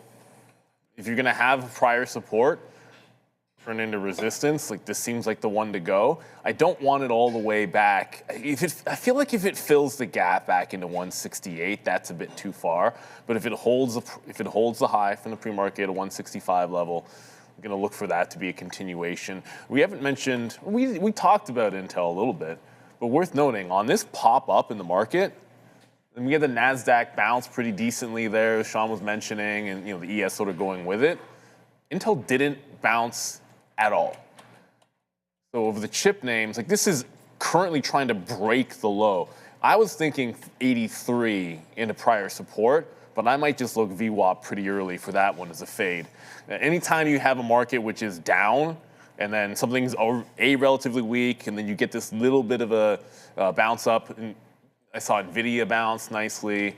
I mean, even Oracle bounced a little bit here. One of the only things I was tracking that didn't catch a bounce in the last 10, 15 minutes was Intel. So I like that even more for the south side. I was going to say here, yeah, we had the sticky note written out here, and the number one trade is that Oracle 165 short. I mean, I think with OpenAI missing these targets, there's more pressure on the build-out and the data centers is exactly what we had written down onto here. We have also, what are we going to talk about? We don't, okay, so NVIDIA should be here as well. 208 long, we had that yesterday. That was the bottom, and it ripped to 216. We'll see if we can replicate that, or if we get up to 213.50, that's going to be a short as well. I'll put Trader TV, Sean, in the link, and you guys can go check it out. I mean, yesterday was pretty good. We have some other interesting names on the list as well. But yeah, there's the 200 period moving average, man. I mean, we wrote this note down, prior to 8 o'clock. The sticky note was actually out before the show today. So right into there, 162. That's been sort of that top. So, I still feel confident. I mean, I wrote that down when we were up here. So we'll wait to see if it comes back into 165. I like that short. It's your 200 period moving average. I think it continues to bleed down. NVIDIA, we're just trying to play momentum. I mean, if it pops back up, perfect. That's what we want. We want to wait for the pop to get short. I don't really want to push the short early on that name, but we may have to do it. I think NVIDIA down here at 208 might be worth actually sitting down here and catching that falling knife, because yesterday we wrote down 208 yesterday. This is, I mean, it came in about, like we said, about 10:30, right into those lows. So I think if we could do that again somewhere like that, then we could get a pop through. So we're gonna have to watch out for NVIDIA down here at 208. This one may be worth sitting around and taking a little against you, as we could get an early flush. I think you'd like that long NVIDIA when the market starts to recover. I mean, it was on one yesterday, that is for sure. Apple, I know you have the news up as well. I don't know if there's any news here. Thank you, Randy, for the coffee. But there goes Apple up again a couple points. So it was up about 0.7 or so, I think, when we talked about it early. And there it is, man, up now another $1. So yeah, see, like I asked for another coffee, but I still got about a third left up in this one. But we always need mine's the warmness coming through again. So thanks, Randy. Plus, trying to give you guys. There might actually be something on Apple, but the volume's not huge. Right. Oh, there it is. UBS. UBS maintains neutral on Apple. Price target of 287. So come on, UBS. Not bad right there. That's probably all-time high. It is. Well, it's close enough. Close. Yeah, so close enough. So they're saying that I think Apple does break through all-time highs on Thursday. So that would be something that happens very, very soon, and we'll see if Apple can get back up to their Thursday night 4:30 Apple's report. I have. Raining, I don't know if it's still raining up. We have baseball practice tonight. Tomorrow night we have a game, but our games aren't until 8 p.m. So tomorrow we have the after show as we have many big names hitting tomorrow It's going to get night. a little bit cooler. 4 of them. Yeah, is it supposed to get cool? I mean, I don't mind the cool weather. We had great games on Sunday. The weather was rain amazing. You got to worry about that. We had 2 hockeys and 2 baseballs on Sunday, and yesterday we had a hockey, and tonight we have a baseball, and tomorrow a baseball, and so on and so forth. It's getting exciting. You guys have already started as well, so it's Well, tonight's more guys. But she's selling those. girl guides tonight. Okay, nice. Yeah. We have. Yesterday was swimming. Tonight we have girl guides. She was selling more boxes. He's already a better swimmer than you, or no? Not even close. Oh, it's dude. not even close. You keep like she's doing like My kids are breaststroke. lifeguards, so. Which is, I mean, her breaststroke is the only thing she needs work on. I'm like, no. I described it in our group chat because I was asking about why do kids need to learn the breaststroke, which is a legitimate reason why apparently it's good for sighting and it's good for staying alive. I just actively don't die when I'm in the water. Right. Like I go in the water and I survive. Right. Other people swim. I just don't die. In the shallow. That's how I roll. I don't pretend to be a good swimmer. I ran into a guy in Mexico there. He's from Texas, and he was quite black. And he was talking to me about swimming. There was a high dive. Don't act like he our swims. pool had like a cliff jump. He ain't doing that. No, all the kids were doing it, and I was doing it and everything. And I was playing volleyball with this guy, great guy. He had a big Detroit. I thought he was from Detroit. He had a big ass Detroit Tigers. He never played with them, but it's their favorite team. He had a big Detroit Tiger. He's not from Detroit. No, he's from Texas. I don't know. But anyways, yeah, it was interesting. So I don't know. Maybe his family is from Detroit or something. I don't know. But anyways. And he told me, I go, man, you got to go up there and do it, because his girl went up there and did it, right? So this is the thing. He was dark black. His girlfriend was like lighter. And anyway, so this is just I know. This is him saying. I already see where this he goes. I go to me. I go, look, she's up there doing, like, I'm just trying to give him the ways a little bit, tighten the screws a bit there. And he's like, he goes, no, man. I was like, look, your girl's up there. He's like, man, I'm black. He goes, I don't swim. I am black. And I go, what do you mean? And then he goes, yeah, my girl's actually from Windsor, Canada. That's why they're Detroit Yeah, fans. Now that makes sense. Yeah, so maybe he went to school there in Detroit, so maybe that's what it was. And he goes, yeah, you guys up there in Canada, all you black people know how to swim. And I was like, well, I didn't bring you up. I didn't bring like you who? up. But that's what Actually, no. My Len's a great swimmer. Yeah, my brother. no, it was just funny. My brother swims like a fish. My dad actually, when he left the islands and came here, turned into a great swimmer. Yeah, I mean, couldn't swim worth a what when they're in. My mom's never learned to swim. But it's funny weird because the islands, like, you're surrounded by water. You would think that, but when you go to the beach, you just kind of walk out. You don't actually swim because nobody has a pool. Why would you ever have a pool in the West Indies? Yeah, you're not. First of all, you ain't got no money. Drown. But like, it's just you just walk out into the ocean. You're not actually swimming. Nobody learns to swim. It was just funny, man, because the guy just looked at me and he was like laughing. He was like, no, man, like, I am black. I ain't swimming. I'm not jumping. Hell no. I was like, he was too big of a guy. Like, I could have gone with him and then maybe saved him. No. First of all, I was like, I'm not letting this guy. Are you crazy? And everything like that. I'm not. No. So anyways, forget it. But anyways, a little story there. You're trying to pull. Netflix, yeah. I mean, they got a downgrade today, Netflix, Yeah, but they there's no cut it. catalyst on Netflix today. we still like that 90 level. I think there is something about Netflix right here. So I think if you can buy some Netflix today on weakness, I think that's the right play. But I don't know if you're going to get that weak today. I just think if you're going to find some value, it's probably not in Netflix today. Like, you wanted to have maybe another red day and test in and around 90. But I mean, if you're holding this name for a while, and again, we're not giving financial advice as far as like, yeah, you can hold this one for 6 months. But it's like, I like Netflix. I like the live TV. There is some more quality content on there as far as I know right now. There's a few things that we're starting to watch. But anyways, Netflix, good upside. I still believe in it. So yeah, UAE is a good point. We have oil. Okay, oil's gonna be coming up soon. So all right, let's go talk about Spotify, and then we'll get to the USO story where the UAE and OPEC are having a split up.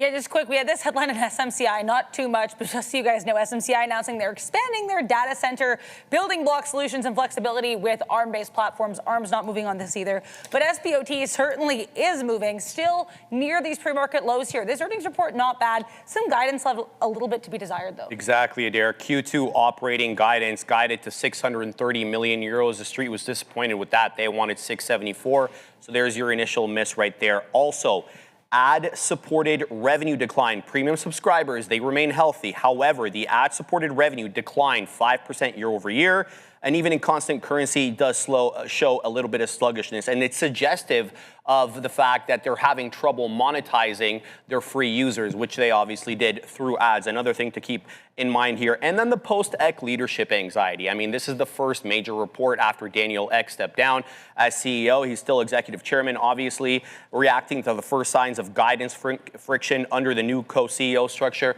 By the way, this guy tried to buy Arsenal. It was a failed attempt, but he tried, and too bad. So, yeah, that's the report there, Adara.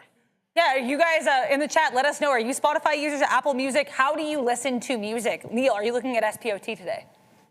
I can't say that I am. I feel like this is right up Adara's alley, it's spray ticker. But for like you just said it right there. Like you got Apple Music for all the Apple users. I use like YouTube Music. You've got Prime as well. I just feel like the competition it's pretty stiff for them, and it's in a downward trend. It tried to break out. It didn't do so. Like there's a lot of things that made some bottoms and are still with a chance at some higher lows. Well, this one doesn't have a chance at that. It's already lost it.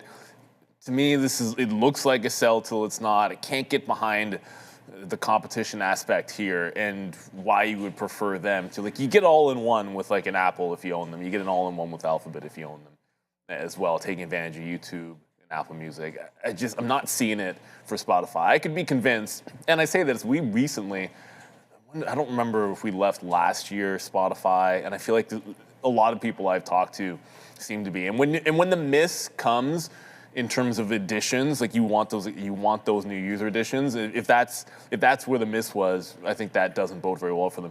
Watch out for, I guess if it bounces 460 was a prior support level, maybe there's a fade in there if it were to get to that price. But outside of that, I think you know, if I'm talking about something in the space today, then it should be Apple. You know, Apple does a lot of other things as well. But Apple's not looking like it's going to give you a run at any of the support. Maybe the prior highs could be a dip if the market looks incredibly weak. Maybe even going back to Friday lows, that 269.5. Like this is I'd bark up this tree instead of Spotify, that's for sure, easily. Apple over Spotify, especially even today. Like today, Apple's like the only thing that looks pretty good in tech land. Oil time. Discuss here, USO. I mean, there's a couple different oil headlines. Of course, we know there's ongoing tensions in the Middle East, but I'll start with the newest one. UAE announcing when we get this spike here, which would have been around 8:20 a.m. UAE announcing they're going to be leaving OPEC and OPEC Plus effective May 1st. So we've only got a couple of days left. They're currently speaking about it. We have tons of people, I guess, from the UAE Energy Ministry talking about this decision right now. But what else can you tell us about some of these oil headlines, Sharif? Well, ING had a good note out this morning, Adara, and they believe that the oil disruptions are going to continue through the spring. They're kind of removing their assumptions so far that there's going to be a quick resolution. Here's their base case. There's going to be a gradual recovery through May, through June. Brent, they're assuming, is going to average an average cost in Q2 of about $104 per barrel before easing later in the year. They gauged a prolonged disruption as well. They say sustained supply constraint could push Brent up above $110 a barrel. And there's also the risk of re-escalation, right? Especially if there is more conflict or export disruptions. Specifically, they're thinking about the UAE and Saudi and their oil generating infrastructure. They're saying if that gets hit again, or if the belligerencies start, it could push the barrel up above $150. And Goldman also raised their forecast. They're saying Brent's going to have about an average of $90. That's up from the previous 87. And WTI is going to have basically 83. So very headline driven here, Adara. Of course. Keep an eye on these headlines if you're trading oil. And with that in mind, are you two looking at oil today? I was just reading the chat. People are like, "Oh, I'm bullish on the stock swim and all this kind of stuff." Now, better believe it. What have we started? Yeah, I don't know. I mean, for oil, I'm still more concerned about the Strait of Hormuz and the fact that they were not open yet. And I think that that's going to continue to weigh on the market. I mean, we saw some negative aspects yesterday when we got some oil news. Today, this OPEC thing. I mean, I feel like we need somebody that's like a sort of an expert here on energy to tell us what exactly this means for the price of oil moving forward, because we did on that initial announcement, we went from 141 down to 137. So that's a decent move. But then it was like, this is a 1 minute candle, right? And then it was bought right back up. And then 3 minutes later, we were right where we started. And now you're just kind of bouncing around with the market here. So I think we've digested that information. So I'm actually going to pass on, thinking about that and just going back to ears to the ground on, will Trump eventually put boots on the ground there? If so, oil rips. If we can't get some of these ships through the strait, which doesn't appear to be happening right now, millions of barrels just sitting in the ocean right now, waiting to pass through. Like, can that affect China, Russia supply, and that should just continue to send oil northbound. So I would say today, especially with the NASDAQ trying to figure it out, and we do have a stronger U.S. dollar, although obviously it's been going back to the downside in the last couple of minutes, I still think you buy oil on weakness. So the first look is always the 200 period moving average, and that's kind of where we found a base on that OPEC news. So I would say 139 is a decent spot. Give it to maybe 138 down here for USO. I think we want to go long on oil. I don't know what you think, but I mean, we are getting near the top again. I was hoping there'd be like a run. I thought Battle might break out, like a small capper that's done it before, just because you look at where things stand. Like, you're right back into the highs. Looked like we're under pressure, maybe with a chance to break. That UAE story could be part of why we're pulling back in here. And then I look at Battalion, which went absolutely ham when the conflict started and is now right back into where it started, just for a potential secondary squeeze. But if there's no break of the high on USO, then it would fall back to plan B, which is as simple as pay for locates, and if it tries to pop, and USO doesn't take out the high, then it turns into like a 420 to 430 fade. But that's provided that we actually get some activity. You never really know. Sometimes we get these gaps up and we think it's going to be a crazy day in oil futures, and we get like an inside day. And if we end up with an inside day, then Battle's going to be no good. You need to be breaking out some highs or flushing through lows, and then this gets pretty interesting. But as long as USO isn't making fresh highs, I guess this looks more like a pop and fade instead of a potential breakout. I was looking forward to maybe a secondary squeeze here, but again, if you don't break out highs, I don't think it happens. There's, I was going to say, I mean, we still have 8 minutes to go before the market opens. There's really nothing going on here. Yeah, there's Bed Bath & Beyond. There's our Pfizer look. Pfizer's giving it all back, so we couldn't find a story, and that's probably why. SMR 12, that's not great either. Oh, yesterday we had... Poet? No, yes, but we had XE yesterday breaking higher. This was that IPO that hit on Friday. Didn't do anything on Friday, and then yesterday ripped pretty much all day up to 37. What? Like, this name came out at $30. We were both long that name. It's dropped down in, basically flat on the day trade there. Was a good short. We talked about, this is the other thing. Actually, I'll take the other side of Sharif. Sharif had mentioned, I know I don't know if he actually believes in this or not, but OpenAI's current valuation, almost 900 billion. So that will probably, I think, Sharif, just because of the interest, I think you might be right. It might close. This is why I thought about this. It might close day one under $1 trillion. But I just think imagine if it comes out and the price is supposed to be like $100, and that gives it that 900 million or billion valuation.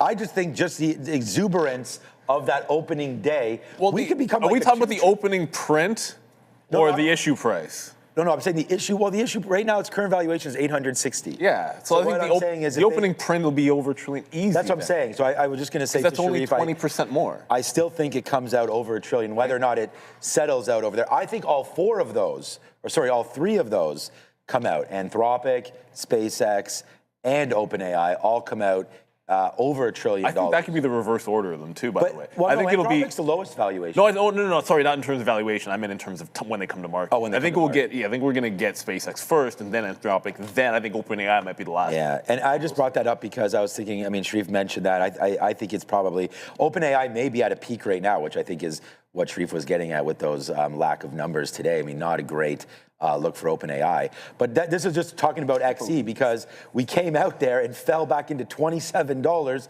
and then a day later it was a third higher. That's a crazy. You know, like from 27 up to 37, right there. You added $10 onto 27. So more than 35% from its lows in just one day. And this is XE. And we talked about what SMR has been doing. SMR has been going, I mean, so they all have Oklo, SMR, all starting to head back into the downside as well right now. So, yeah, I just think OpenAI is going to be super exciting. I know it's going to be hilarious because it's definitely not going to open up on the first show. Hopefully it opens up on the midday, and if not, then it will open up probably 1, 2, 3 o'clock. I mean, I would say we haven't seen anything past 2. I feel like one of these big ones is going to be ridiculously late. Yeah, so we'll see. Are they all? Do we know, Sharif, if they're coming on the Nasdaq? I assume they are. We don't know yet. I personally don't know. Do you know? I haven't heard anything, but I guess we will have to wait and find out. In the meantime, let's talk about GM. General Motors here. Decent report, kind of like what we saw with Spotify. Guidance might be leaving a little bit to be desired. They did raise aspects of their guidance here. Yeah, there was also that Supreme Court gift, Adara, to the tune of $500 million. That was obviously the refund there from the IEEPA tariffs, which were ruled unconstitutional. Secondly, the tariff taper. What do I mean by that? Their guidance now is also forecasting less of a tariff headwind. Again, that $500 million number comes into play. They're actually gauging that they're going to have to pay about $500 million less in addition to the $500 million they're getting back with respect to these tariffs. And there's also been this quiet China resurgence. We saw, their equity income dropped about $45 million last year. That jumped markedly this year to about $165 million, and they're really crediting that for the premium EV and and ICE models as well that they're selling in the region. Higher margin products they're trying to capture, the wealthier Chinese consumer, so to speak. And then there's also the aggressive share shrinkage here. So last year we had about 988 million shares floating around. Now there's 911. The reason is they're aggressively buying back shares, Adara, about an 8% reduction. We also have the USMCA, that trade agreement still being negotiated or renegotiated here. How do you guys feel about GM or any of these auto stocks today? Not a huge fan. It's a slight miss on the guidance at the midpoint, unfortunately. And it seems like that's going to rule the day. If you don't hold 76, this has got some room to get down to 72 here for General Motors. It's got support, so I think you let this one open up, and it's got a 79 resistance spot. So the top end of the range for the last couple of days gives you a resistance point to play into the low on GM.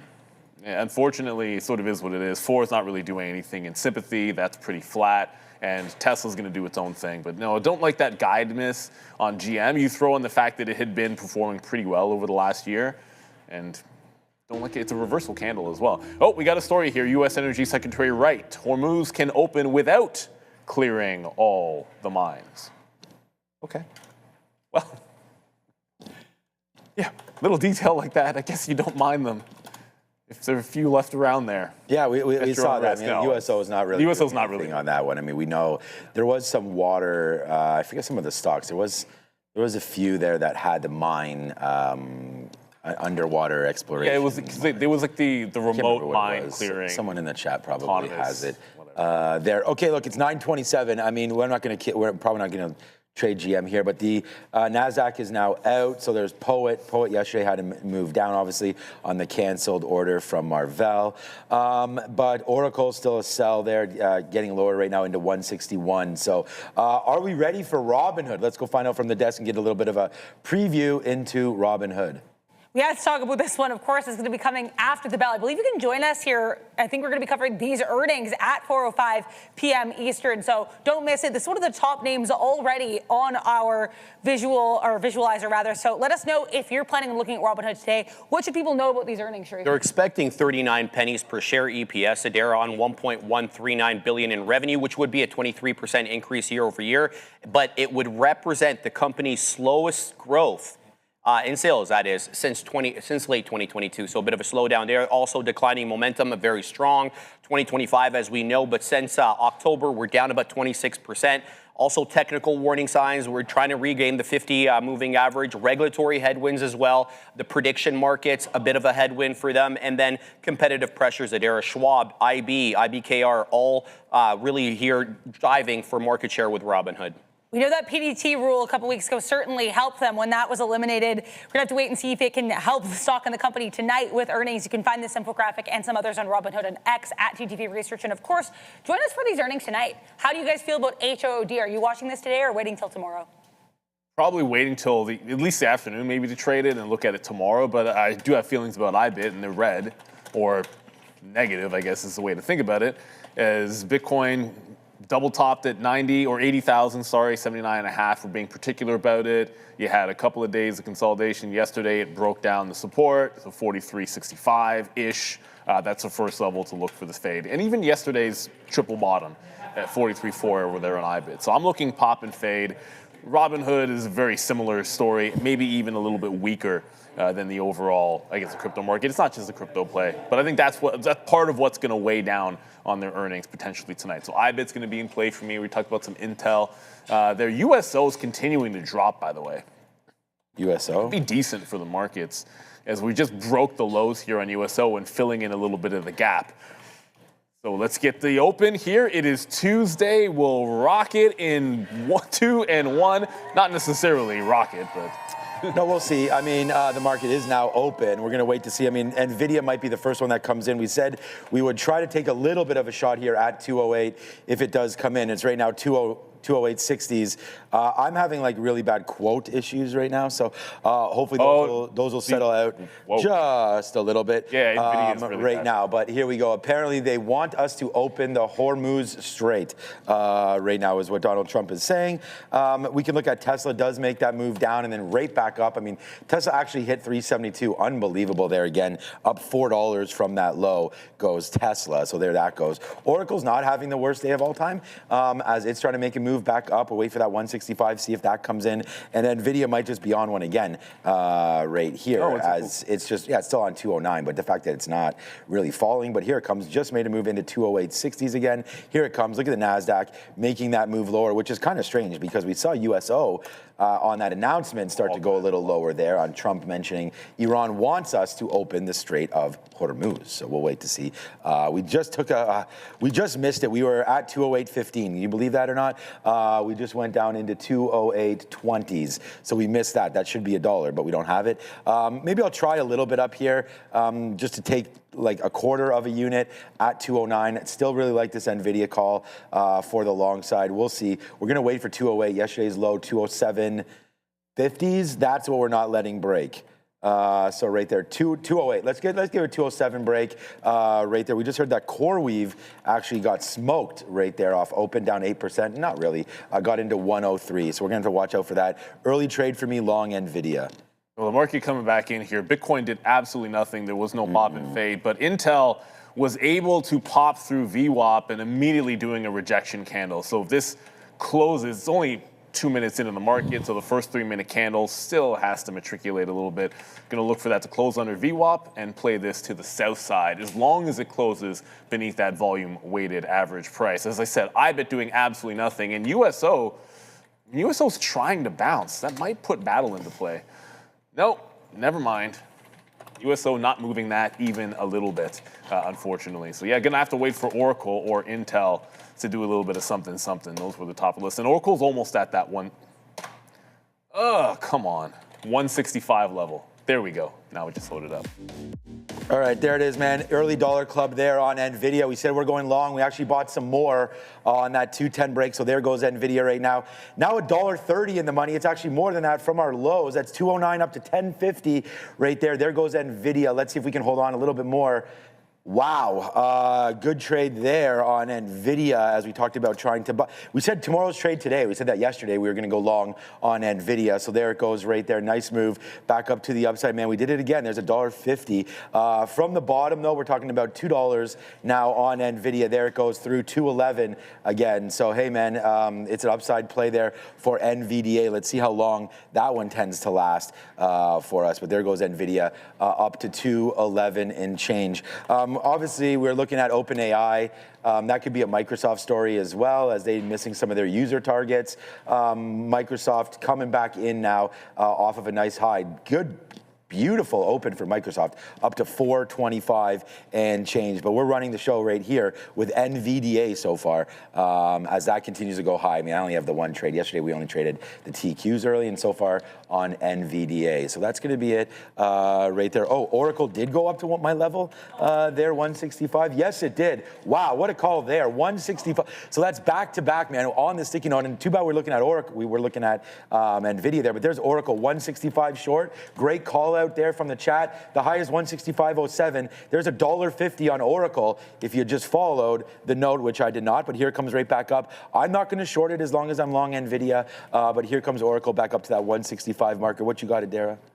I might have a story explaining this move to the upside for ORCL. OpenAI coming out, I guess, trying to defend itself from that Wall Street Journal report suggesting that they're not meeting their own internal figures, saying that their business is, quote, firing on all cylinders and that their enterprise and advertising businesses are actually growing. So ORCL, I guess, could be moving up here in responds to these comments from OpenAI. CoreWeave also moving higher, which supports the idea this is a sectoral move. I also want to mention here, Truth Social post from President Trump. You guys might have mentioned this here. This came out at 9:29 a.m. But in case you haven't seen it, I wanted to go over it quickly. Quote, Iran has just informed us they are in a, quote, state of collapse. They want us to, quote, open the Hormuz Strait as soon as possible as they try to figure out their leadership situation. Open bracket, which I believe they will be able to do, exclamation point, close bracket.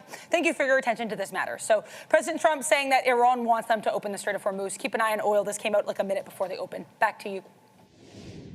Thank you very much, Adara. That definitely shot things back into the downside on that USO for a little bit. Though we just pushed through the volume weighted average price on Intel here. Was able to get also IBIT, which is holding under VWAP, but short there, stop there, pretty standard stuff. It's pressing into 83 pretty heavily. So not going to fight this one. If it comes on the back end, fair enough. We'll be able to grab it. IBIT is not really participating yet, so it put in a bit of a topping tail high, hasn't gone back in through the volume weighted average price, so that's looking like it's still a little bit weak. I see USO starting to head to the downside, and if we break those lows, I guess the long's going to have to be in play for sure. As I was looking at those two names, Oracle still is on the New York. It's still holding 165. As long as it's there, it's a potential shot, but I don't want to be short this one on the front end. If it's above the volume weighted average price early, I'm sort of done with catching them on the front end. It's one thing shorting under VWAP when I see a little bit of relative strength, but when you're breaking out, you have to show me a trend break or something along those lines. If we get any kind of a pop there in USO, I guess there's probably going to be the continued look for a short on battle. As long as oil trends down, this sucker looks like it's going to be short for sure. And then Bed Bath & Beyond, we didn't talk too much about. We did at the open. That's pulling back into VWAP. It's one of the only big-time small-cap runners that's showing you a bit of continuation here. If it holds that trend, I do like the look of it. And the beer man's up in the chat with the super chat. Using your guys' insights and news updates helped me to navigate from 5,200 cash account on April 7th to 28.8 end of day yesterday, allowing me margin PDT for in a week. Nice. Thank you so much for your news updates and data. Appreciate you. That's what it's all about. Congratulations in there for sure. And best of luck trading the rest of the day. The beer man in the house. Yeah, beer man, you need a job? Okay, so good job there, beer man. Yeah, man, we wrote down 143 for Palantir. Like, everything's kind of just hovering around right now. I mean, we don't have too much action other than the NASDAQ right now starting to go a little higher. So, of course, we're going to sit in the only long that I need, and that's going to be NVIDIA. I'm waiting for 80s, the high of the day. Did we just get it right there? Yes, we did. So there it is, right? Again, near the highs. We have the low of the day there for NVIDIA. We don't have the ultimate low. We're waiting at 208.15s there. Missed that by 5 cents. But then we just bought the 09s. We bought the 0950s, or whatever we're in now, 0960. Nice upside play there for NVIDIA. Beer man, I hope you got this one on board right now because it is ripping to the north side. We'll continue to watch out for that. I do like the USO breakdown possibly, which is starting to happen right now. So I think this is also a really good trade here as we hope that maybe Trump, with that Truth Social post, and maybe does find some sort of a deal here to open up the Strait, which will absolutely rip the market. And I'm long. I feel like one of the best names. I know we've good job. I mean, I don't know what Intel's doing, but good job getting out of it. We talked about that yesterday, where you can hold on to something, but if it's not in the right way, it's going to run you over in this market. But we saw NVIDIA really start to take off there. So there's Intel from 81 up to 83. Oh boy, here we go, man. It's 211 now on NVIDIA, so this is going to be $2 early on this trade. We just get a piece out there at 211, continue going a little higher. The other name that we had written down on here was BBBY. So let's have a quick look at Bed Bath and Beyond, and it does not dip. I mean, we were going to use the 200 period, which was at $6 when we wrote this note. Now, the 200 period is at 670, so you could wait to see it. Wow, there we go, man. Yeah, NVIDIA right now. We're along at 209.50. That initial trade, 209, but there it goes. I think I'm still in half. I'm in exactly half of this trade. Let's wait for that 200 period moving average, which is getting awfully close now. So we'll put another offer out right there. If we can get that at 50s, we'll see if we can grab that for NVIDIA, giving this potential move, hopefully back into all-time highs again as we go. We already that's our one-day goal net right there for our first trade. We did it yesterday with TQQs, gave a little bit back as it ripped through, but right now NVIDIA, nice move back there to the upside as we just continue to hold on to this long as it was written. So Oracle breaks through finally. Oracle's still breaking, but I don't like this what I'm seeing in USO. Like, it's starting to attempt to break the trend here. Like, you just put a bottoming tail candle in. I feel like if this pops, I do like battles for a short if I'm looking at an energy name to be weak. But if we bust through, then I think we can still look for a little bit of reversal here. The NASDAQ can't seem to claw its way through VWAP. Like, it's stalling out here. So I'm going to wait for that top on IBIT. That looks weaker than Intel at this particular point. So you get that triple bottom. Just trying to be patient with it. You can drift a lot higher and get into 43.4. I just don't want to fall for it if we're not actually breaking out here. We have a dollar club right there from our member there. So you're welcome there to YouTube right there. There's the bid. There's the offer. NVDL. Yeah, on NVDL. So that's amazing. So you did that on NVDL. So great trade there. We talked about trading TSLA and NVIDIA yesterday, and a lot of you are looking at different NVDL, right? Yeah, you guys are looking a little lower, a little different priced stock there. So yeah, that one's a 2. Yeah, that's a 2x or so. And then TSLL, we were looking at that yesterday as well. We started trading a little bit of that with Joe.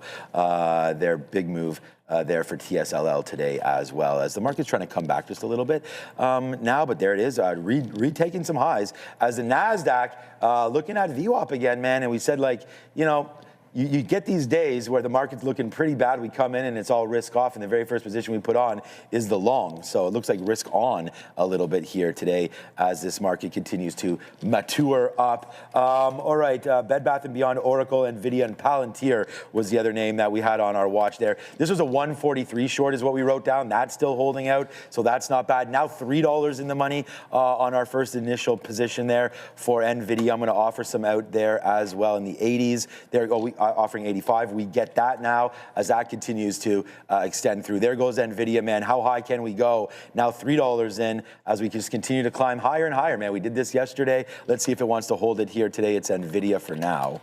Yeah, well, it's still looking relative to the market pretty this good. market could come back. The NASDAQ just broke through VWAP. So for the first time today, it's showing that continuation. Come on, load up. It's showing that continuation play here. Let me show you the future. The NQ busting through and looks like that breakout. But what's not yet breaking is going to be IBIT. So I got to stick with If it doesn't take out that top, wait for it to eventually make that curl. And with USO heading down, I might not get much more of a bounce here. I'm just going to sit on the offer of battle and take what we can get. That trend is pretty precipitous, and there's still room into that low. Let's go to Adara at the desk for the first time. Something that is breaking higher here, guys, a very speculative catalyst is PYPL. This is the 1-minute chart. As you guys can see, kind of wild moves in this name. Basically sounds like there are some bets on Polymarket. Apparently nothing like super high money. It's low dollar amount bets on Polymarket over where there could potentially be an acquisition of PayPal, specifically by Strike. So again, PayPal acquisition odds apparently being wagered on Polymarket, or at least that's circulating on social media, leading to some wild moves in PYPL on this Tuesday morning. Move there. It'd be great for the swing, that's for sure. We'd like that. I'm not betting on it, though. Are you long on PayPal? Yeah, it was. Remember, nice, PayPal was this. It was that 50-period hold breakout style thing. Whatever. I don't think it's. You should never buy anything because you think they're going to get taken out, right? But if they happen to get taken out while you're in it, that's a good thing. I just don't think that's the exit plan. Like the exit plan is like a bottom recovery kind of deal for PayPal, not necessarily that they're going to get bought. I'm probably still in a little bit of PayPal. I have to go double check that one. Block has been a disaster. If they gap up as well on a deal, I'd probably sell it right away. Okay, we were able to. I mean, we wrote down 213 as our top potentially there on the note as well for NVIDIA. So we got into 212.50. We take that off, or we talk about trying to be a little, diligent in our profit taking, because as we had mentioned before, absolutely anything can happen in this market, especially as we have the president right now tweeting out or truthing out various things. So we'll wait to see here. I mean, I still like the USO trade. I mean, I would like it a little better up here to 139 if that can happen. We do have VWAP up here around 140s. So I think I'd like to start the trade right around, this 200 period or 50 period moving average if we can get that for USO. So that would be something to look at. I know you were in and out of Intel, but I'm still on my mind here as we approach $83. Just goes up to 83.50 there, Intel. Waiting. Like, I actually wanted to really moon, and we can watch that with NVIDIA. If that starts to go, then I think I'd like to fade out on Intel a little bit, because we've seen a double top there at 87 now twice in a row. So if we do get closer to that, maybe 85 or so, we could think about a little bit of a short. Oracle, I mean, we wrote down 165 as a short. That was good early, like real early, like at first couple minutes, and then it wasn't, and now we're starting to break a little bit higher as the market sort of shrugging off that OpenAI worry a little bit. We were still down. I mean, we've recovered half. We were down 1.5%. Now we're only down 0.8% as we continue to move around here in these AI names. Bed Bath & Beyond, I just want to look at some earnings. Wow. All right, it's getting smoked. It's getting smoked, so it's a good thing there. Right back into $6. So this could be a little bit of a level. I think we could try it against $6 right now, Bed Bath & Beyond. So let's let's take a little bit of a spot here. We just punched into 10s. We'll put a 597 or so stop loss now on Bed Bath & Beyond, as we're now long in the 10 area. So, we'll see if we can get something out at 20. There it is right now. There it goes, man. Wow, the face slapper on Bed Bath & Beyond. A quick little dub there for us on BBBY. So I don't know if that was you guys jumping in there and buying it, but hopefully it's the momentum that carries this through. We only took out 10% there on the high side, so this could be an L as it comes right. Okay, there it is. Watch out. Breaking through 97, and we're out, like hands off, right? If this breaks back down below, then there it is. We are out there on Bed Bath & Beyond, as that was quick. Good thing we took a little bit off, as that's coming right back in now like hot fire. So bye-bye Bed Bath & Beyond through $6. That might have just been a little bit of a washout there, hitting people through. Let's try one more time. We'll try to buy some 05s, and now we'll use 589, which is the most recent low, and we're not going to be stubborn with this one, right? I mean, if this one wants to fly around like it's been doing, fine by me, and we'll just tap out of that one. We only have half a unit here. We're not trying to go crazy. We actually have more shares on this than we do on NVIDIA, but it's not like a huge position. This is only a $6 name. So, all right, here we go. Let's wait to see what happens with Bed Bath & Beyond. Maybe some pressure just relieved there at $6. We'll see if we can get back to the upside here. There it is. So there we go. We take another 10 cents. We'll see if it can hold this bid this time. Yeah, well, holding the bid barely is going to be USO, but now that it's continuing on that downward trend, I feel like that's going to be strong for the market. Once we're under VWAP, took the second shot at IBIT at that volume weighted average price. It's still holding that prior high at about 43.33, call it 76.4. on overall. But Battle holding a downtrend. I'm just going to play this, and if the USO breaks down, then I can have this short with a stop at that trend break. There still has some room to run to the absolute low of the day. Intel's still on one, so there's really no point. Like, there's no point of trying it yet. It'll take the VWAP trade and give it to the standard stop, but until you show me this trend break, which could be happening, actually it could be happening now. A couple of wicks at that 83 level, a couple of topping tail candles, you confirm holding under 83, then I could take a shot at it. And then looking over at some of the other chip names, AMD with a very, very similar setup. I do favor Intel for that pullback trade if we're able to get it. But into Battle, that's going to be the energy short trade. IBIT still holding some of those lows. And the one that reports tonight, Robinhood, back at 83. So it does have some strength on it. I don't want to fade this today. I feel like if crypto is going to go down, then Robinhood should be a bit of a play. But the only new one is going to be Battle for myself. Just shorting into the trend, looking for yesterday's low. That doesn't give a ton of risk because when you look at, there we go, redraw that there. You're really only giving it 5 or 6 pennies, and then it's got about 20 to the low. So as long as USO can hold the bottom end of the line, I'll like this, a BATL trade. 1-800-GET-LONG says SoFi is moving. That might be my favorite name. I love that. That's a great name. 1-800-GET-LONG in the chat. SoFi, yeah, it's moving a little bit, but it's not necessarily green yet, and it's got some overhead resistance. That 19 fail yesterday would give me a little bit of pause. Not a ton, but at least a little bit of pause with that 19 fail.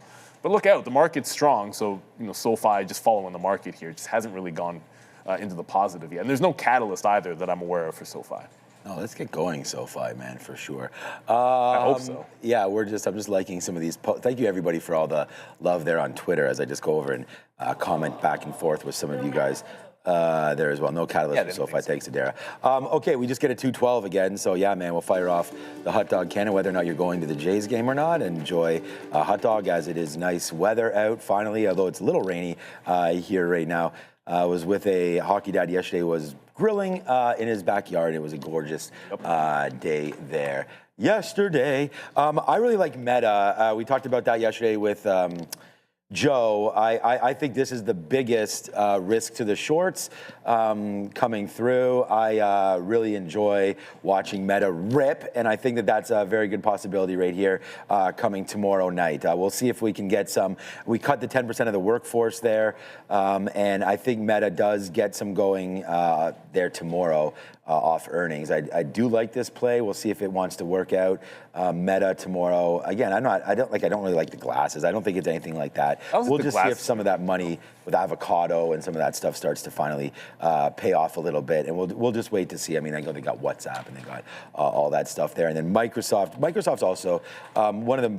It's still one of the most owned names. It's just not one of the more loved names, but you are also basing out quite nicely here on Softy. What a good pickup that would have been down there around that 360 marker. And then today we had a little bit of a move higher there. We love ourselves some CrowdStrike, that's for sure. We love some CrowdStrike. There goes NVIDIA, by the way, back up to 212.50. CrowdStrike's going to fight. Yeah, CrowdStrike's a great stock. Palo Alto's been a good one as well for many traders. And there it goes, man. Pan W, straight fire in the booth, back up to the upside. That Bed Bath & Beyond it just broke again, so we'll take small L's on Bed Bath & Beyond there early today. And just to let you guys know, we lost 15% of what we've made on NVIDIA. So just to put it in perspective, and I think that's, for me, that's important because we want to make sure that we stay in the zone here and not we don't want to give. Like I said, Bed Bath & Beyond was not the same trade for me as NVIDIA. Believed, obviously, in NVIDIA a lot longer. The last time we wrote down Bed Bath & Beyond, probably 5 years ago. So there goes that trade. Other than that, man, Palantir was a 143. That broke through. Still a decent little level here. I wonder if the market has now just gone for its jaunt and maybe now decides to turn back. I mean, these are those pre-market levels that we were at before we had this move back down in. So I could definitely see a little bit of something happening right now in the NASDAQ over the next couple minutes. So we'll wait to see if this key level winds up holding pre-market highs. was the pre-market high before we started to drop off. So let's wait to see here as we come into this level right now with the NASDAQ. And what a great month April has been, of course, for the NASDAQ. So we'll wait to see if that keeps going. But yeah, that's the only thing that's hitting my account right now. We will have an update from Adara soon. We'll figure out what the rest of the USO is breaking low a day. Okay, so damn it, man, we should have probably gone short on USO. Yeah, it's right. Ignore these still dark pool. there. Ignore the dark pool wicks, but it just wicked the low of the day. USO and it's trying to break lower as we speak. There's BBIO, Bridge Biopharma has been a big mover this morning here. But it's got a huge spread and it's losing. It's a gap up that's losing VWAP. If that can get VWAP, maybe it'd be a little bit more interesting. Everybody, so again, I'm only in IBIT and Battle. Battle is just playing off a USO. IBIT's holding under VWAP, so did another topping tail. It's weaker than the NASDAQ, so I'll reload this. I'll take this a third time if we get a bit of a pop. Maybe a little bit above VWAP into the high. So I'm going to try to reload this one. As long as you hold underneath yesterday's triple bottom, that's where I want to play for the shorts here. It just hasn't really convinced me that we're strong relative to the market. And then Intel is starting to look, oh, we're still having mic issues? Yeah, Andre just came over. Oh, still? He moved my mic to where the mango was. So I was like, come on, man. Gotta leave the mango alone over here. You definitely need to leave the mango to ripen a little bit. Yeah, we got That's this. just my two. Yeah, Got this mango right here. So, yeah, thanks, Andre. We are having a couple mic. I'm using Sia's mic right now, so sorry about that, Sia. You can get that figured out.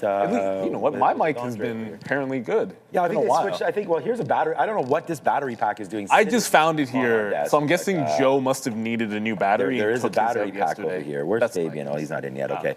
All right. So nothing much going on. We did get out a little bit more of NVIDIA here at 212. I don't want to really get out of any more. I still have a third left of this trade.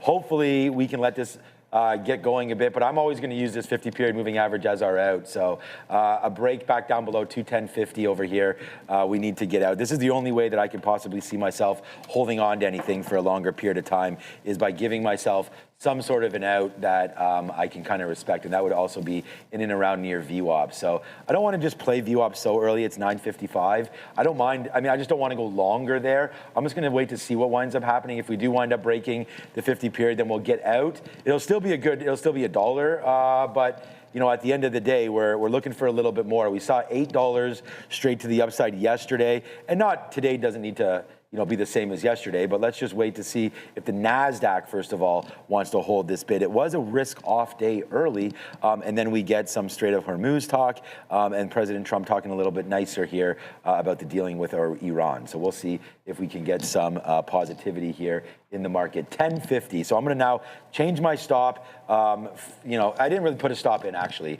As soon as I took this trade, it started to go up, so I didn't even address the stop. But okay, so now I'm going to do that. So 210, let's go to 39, and then we'll get out of 50% of what we have left. That will leave me with 8% of the trade. So we'll see if that continues to work out for us here as NVIDIA is pulling back in. So I'm assuming Bitcoin's probably, the short is probably working nicely there on IBIT, so that's a good one. And then I'm thinking that Palantir is probably falling on this kind of a move. Yes, it is. So we had looked at the short here at the pre-market high. We didn't take it because we did look at this market with rose-colored glasses once we went long. But the short definitely coming back in right now. And the two names that I would short based on news would be Oracle and would be Palantir. My issue with that saying, rose-colored glasses, it's like, that's red.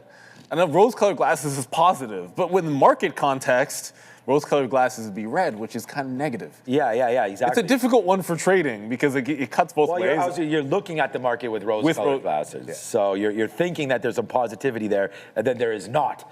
No. Yeah, I mean, these are yellow. These are yellow. So maybe if I have a neutral yellow on. You got to do the orange. Yeah, you're looking at it with rose-colored glasses. Yes, my daughter absolutely, I have these at home. She's always constantly wanting, what does this look like in the glasses? I'm like, you just want to wear them. You can just ask to wear them. You've seen what your room looks like with it on. But no, with that turn in the market, IBIT just bounced off of the low LOD, the low of the day. Bitcoin, it's actually 76,000, almost exactly. That's going to be the low of the day. So just support at 76,000. Going to go back into the short if we get any kind of a any kind of a pop from here. Just look at the volume weighted average price. Intel's bouncing off of VWAP, so that's actually showing a little bit of strength. And Oracle, on VWAP. Oracle is returning even higher. This one is really going Oracle. That's looking super strong there for ORCL. Oh, I forgot about that XE. Remember XE? Yes. That hit 37. Yeah, yesterday. No. Oh, again today. Okay. Right at 37 and pulling back in. This wasn't on my list because, to be honest, I forgot about it. But looking at this, I really appreciate really this strong name, day two. But it's bringing back our higher low, higher low, moderator. higher low. I'm thinking higher lows. What? Good look on. Oh, Bears, Bulls, Yeah, Battlestar Galactica. Yeah, Yep. okay. Many market gurus, Yep. not us, only talk post wins. Only talk and true. post wins. Okay, I super appreciate the transparency. I mean, yeah, That's what it's you about. know, we talked about everything, and that's why we try to celebrate our wins as well, because you know it's a back and forth game. You're not going to win every single day, but when you do, you better make sure it's a profitable one for you. So hopefully you guys are hitting your wins a little longer than your losses, right? I mean, if you can lose 50 cents on a trade and make 60 on the next, then you're up 10 cents. And that's kind of what we're trying to plan out for you guys and just show you that this is a long game for sure. And you just got to be patient with it. We got a great super chat earlier from an account that went from 5,400 to 28 grand over the last couple weeks. We want to say shout out to anybody that's putting up some kind of numbers like that. I mean, those are obviously pretty impressive there. As you can, I mean, anybody that can put up, like you could put up, you know, close to like, you know, what a 30-year salary, or I don't know what the average income is there, but you know, 28 grand in a month is definitely a good one. That is for sure. But you got to save some money to pay the tax man. That's for sure. Which, speaking of the devil, when do I got to push file in a couple of days? Okay, here it is, man. 211. Thursday. Yeah, okay, Thursday. Good. Yeah, today's the 28th. 211.80 right there. We'll take another bit out. I was saying that we weren't going to buy more on VWAP. That to me. Look, man, I'm glad. Hopefully, you guys are rocking with me right here. But there's VWAP. So I didn't give the greatest advice on that one. I was like, yeah, let me see what happens at the 50 period moving average. And here we go. Wow, extensione right now. I'm still at 212. I'm still at 212.50 to see if we can get another out over there. Look, nothing's really hitting the scanners. We're just a couple minutes away. We'll go over to Adara, get a little bit of an update right now. Oracle's hot. Intel was pretty hot early. NVIDIA's is going. We're into that one. We don't have to worry about it. AMD, a play from yesterday. Oopsies, that's AMD, not the right one. Here's AMD right here. 323, so there we go, upside again. Still down, but you know, was down much more than this. And then the name that I think could battle back decently today would be CoreWeave. And there goes CoreWeave, was down 6%. Wow, CoreWeave up $7. All right, we got a number at 10 o'clock. Let's go to Adara. We do, guys. It's going to come in a couple seconds now. Actually, two numbers. Main one here, CP Consumer Confidence, 89 forecast, prior print, 91.8. Richmond Fed Composite Index also set to come out. Forecast 1, prior print 0. I'm just waiting for these to populate for me. So once I get those, I will let you know. We did have some data earlier today, nothing massive. CB Consumer Confidence here, 92.8. So higher than the forecast of 89 and above the prior print of 91.8. So not seeing that Richmond Fed Composite number. I have a shipments index coming in at -2 in line with the prior print. Here is the NASDAQ continuing to kind of chop along here, not reacting too much to these numbers as far as we can tell. Oil news certainly, and watch President Trump posting a Truth Social literally 1 minute before the open saying that Iran wants to reopen the Strait of Hormuz. So if we get more details on that, I will certainly keep you all posted. Here is USO. Speaking of that, I also want to show you guys here some of these names like Oracle and these names in the AI space, initially gapping down on a report from the Wall Street Journal suggesting that OpenAI, which of course is a major cloud component here working with Oracle and the likes. We know OpenAI actually reportedly having some issues meeting their internal revenue and user metrics for themselves.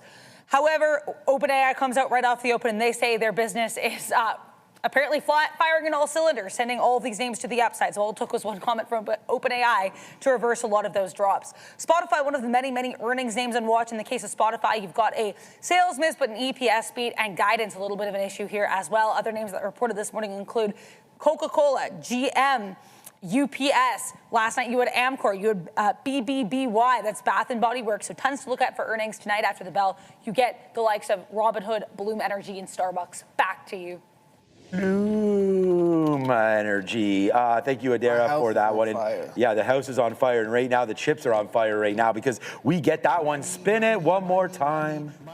There it goes, man. NVIDIA. All it takes is one trade. We've talked about that over and over again, and there it goes right there. NVIDIA to the upside, 209 longs into 212.50 right there as we wait to see where we go from here as the story continues. It's only 10 o'clock, so thanks to Dara for some of those updates over there. We had some big earnings names as well come through, and this is the big week for earnings, right? I mean, we'll be here Wednesday night. Yeah, I actually prefer. I don't know if I'm not. Yeah, which one? I actually like some of the lower names. Like, it's going to be such domination from Microsoft. Because that's the thing. The whole story. I have nothing against the hyperscalers. No, hopefully not. I mean, we love those stocks and got a lot of rich. fun. I just feel like when you're day trading, there's more interesting names. Like Robinhood is more exciting when you're looking at like trading opportunities than, I don't know. Apple should be pretty interesting this week. I just feel like the hyperscalers, they're not going to move much. They're probably half of them are going to do less than 5%. And that's just the reality. There's nothing against that. It just sort of is what it is. It was just a nice bounce up, and I guess it was a mistake not to look for the volume weighted average price at IBIT, but I was looking for above into this high, right? Like the first time I played under VWAP, that stopped out. Sneeze. And then we ended up with this high here, right about 43 1/3. So if we get back up there, obvious, but VWAP is holding, and that's with the market still on that bounce. We're putting in lower highs. So I'm going to try and reload this one if I can off that 42.3 zone. And then USO's right at 140. And then we've got Battle, which is trying to break this little wick with also VWAP at the 393 level. So if we don't break the low from here, and that breaks trend, I can look to maybe add to some Battle. And then back over to Intel. Like Intel pressed into the volume weighted average price. It hasn't looked great for a short unless you just guessed at this wick here. But if it fails and puts in a double top, that can give me something to work off of for that potential fade trade. Took it at VWAP and then it broke out. That's been a one and done for now. But IBIT has held the low, so as long as that happens, we'll be fine. And then Oracle, it's still looking way too strong. Whoops, there we go. Way too strong. There hasn't been any kind of a significant trend break here. Oracle's just been holding out. If it fills in more of the gap, you're waiting until 170-ish, which is only a couple of dollars away. Oracle only down 3% now. And we're doing this with the NASDAQ not doing much. No, that's... Like the NASDAQ is made a top, making lower highs, which is probably why Bitcoin is not going. That's what makes sense to me. Like Bitcoin's not going because the Qs overall are not going. So as long as that stands, I should just only be reloading one thing, and that's going to be IBIT, or maybe looking at BMNR or something. Yeah, this is why, stock selection, we talk about that all the time, how just important it is. I mean, that's why we put out the sticky note. That's why we have our notes out as well, because we saw NVIDIA breaks all-time highs yesterday. And this name just, we have $3 now on this. And as Neil said, the NASDAQ's really been doing nothing. If I was more hyper-focused like I was yesterday on the TQs and everything, then we'd be sitting here saying, yeah, nothing's going on. But instead, you're in the right spots, and there it goes. So there goes NVIDIA to the upside. Let's check out what's going on with ARM. So just so you guys know, we're in now. We had about a third. We've got about a quarter now. Do the math. It's actually just over a quarter left on NVIDIA as we get our 212.50 area. Right. I want to buy. ARM is one of the ones that's going to be on the radar for a pickup. So if we can get into this 160 area, which is still a decent ways away, I mean, we have to wait to see. I was actually talking with Marissa. I sent her some cash because we got to start loading up again, just in case. We want to make sure that everything settles for the next couple of days here. As if we miss again, like we did on Amazon, and we bought some more Amazon around that $200 mark as we waited. Wow, NVIDIA's at 213. We're going to get out some more at 213. Now there is no one selling this name, man. This is hot fire right now. But if we can get ARM back down into 174, 175. your boy's going to be buying that one up right there. But here we go, man. 213 engage right now. I have an offer right there, hands off there. I mean, it doesn't even matter. We've got those diamonds right here today as we blow it up, man. I mean, like we were saying, it's one trade today for me. It's long, 209 off the note. There goes NVIDIA. Yes, sir, Joseph. It was great having Joe yesterday. We've got Neil back today. Joe filled in for me all last week. This guy's been doing work, boy. But there goes NVIDIA now to the upside. Appreciate that. You got the money over there, Joe? Okay. We like that one, but there it goes. Huge trade alert. $5 now in the money on NVIDIA off that low. So, all right. Oh, yeah, now you know now Joe's back in his spot. Now he is. Now we've got that spot going. So thanks, Joe. Appreciate that love, and I'm sure you've probably got some longs on as well. I'm long, we're short. Neil's got those shorts. I like the oil. We'll see what happens there. As NASDAQ's trying to figure itself out, over to the desk for Adara. Tesla ripping. Keep an eye here on USO. Of course, any oil stock on watch here. We have comments coming from Iranian state media with an Iranian army spokesperson saying the western part of the Strait of Hormuz is completely controlled by the Revolutionary Guard of Iran. The eastern part is being controlled by the Iranian army in full coordination. So they're claiming complete control of the Strait of Hormuz. Obviously not a massive change to what we already know, but just to keep you guys aware, we are starting to get some news here that could eventually be impacting oil. Back to you. Yeah, well, it's not impacting it too much yet. Like, you're very close to breaking this trend on USO to the upside, above VWAP. If that happens, like, you're putting in lower highs, so you want to see that continue if you want the markets to go up. But not much has really changed in terms of, like, Bitcoin's just sort of languishing. It's not really giving much of a bounce for a reload. It just comes down to the fact that the NASDAQ's not as risk on as some of the chip names would make you seem just yet. Like, I'm looking over at EM&R thinking, okay, well, that's same thing. A lot of weakness, MSTR and crypto not looking like it wants to go at all. And then the other side of the coin, remember, it was supposed to be Apple relative strength. That was dumpsville off of the open. So a little bit of strength in the chips, and then this comes out. And if we get a reversal in this market, it's probably going to need Apple to pick up a little bit of the steam. I feel like that's what's going on here with the indices, why they don't seem to want to follow the chips nearly as much. But I'm glad I haven't gotten back over to Intel. Again, like, that's just way too strong. Strong as hell. Way too strong. Like, if it's going to break trend at this point, now I'm looking at resistance at 85. And I can give you 3 points now. When you get to this time of the day, you start to look at, there's the low, there's the bounce. You get a more distinct, like, trend break trade. Instead of just looking at a level where you see a topping tail and you play a reversal, now I can look for a trend break. And that could easily see 85 before it gets in there. So I'm just going to stay the course. Chris Arendt is asking, why is SNDK weak? They report this week, and SanDisk has been an absolute rocket. I just feel like there is way more risk in the other side of this trade. If you're buying tops up here on SanDisk, Micron dropped over 20% when they reported last quarter, and they had blowout numbers. So what happens to SanDisk if they're just even not perfect? 850? I don't know, double digits, man. So I feel like there's just a little bit of tentativeness or trepidation when it comes to SNDK, and I think rightfully so, given how far this has run. All right, guys, Neil and I are here trading prop, and markets have been extremely active lately. For traders, this kind of environment creates opportunity. Big moves means more setups, and of course, more Momo. But to really take advantage of these conditions, you need two things: discipline and, of course, access to capital. And that's where Trade the Pool comes in. Instead of being limited by the size of your own account, traders can access firm capital and focus on executing their strategy and managing your own risk. No more fear of blowing up your personal account. No more moving your stop loss too early because you're worried about your own savings.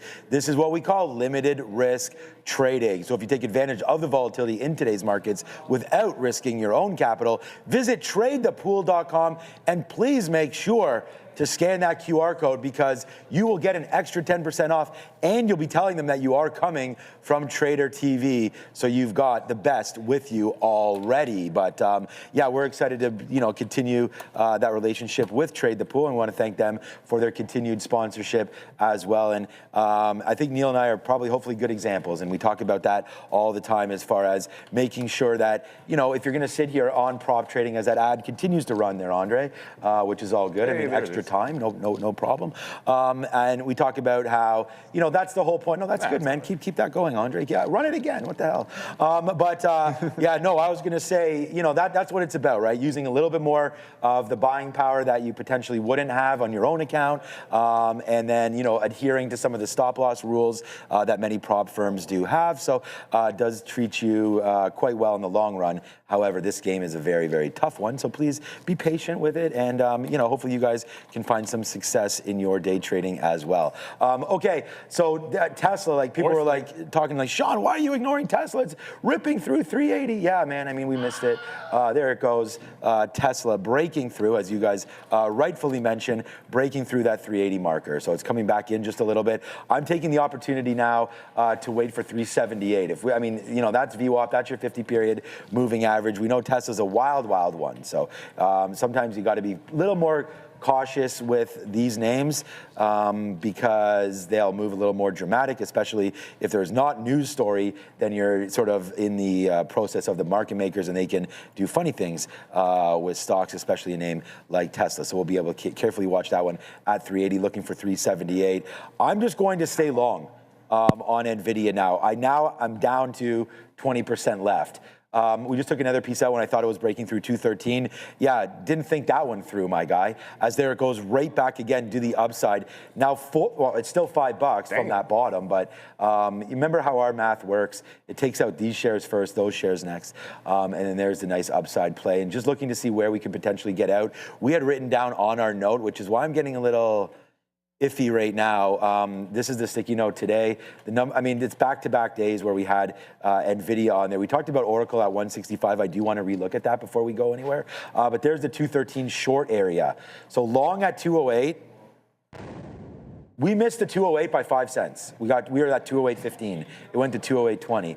And then there's 213.50, which is where we're at right now. I thought that could have been the short. So we've already called the bottom, and then here right back up to the top. But this top might not be the top. I mean, there is a lot of movement happening right now in NVIDIA. So I'm going to take one more piece out right here because we had indicated that we were looking at a 213.50 top. So the fact that it went there and we only got one piece out, maybe a little light. So, okay, it's starting to drop back in. We'll take out there. We'll take out a 20, and then we'll cancel our 40s. And there it is. We'll wait for another extension through. And we're still going to use our 50 period there. So that's 211.60 now. We can change our stop order into 211.59. Let's just go there. And we'll do getting out of half again of that trade if that does come back and trigger in for us. So just one trade today, and yeah, a decent one there.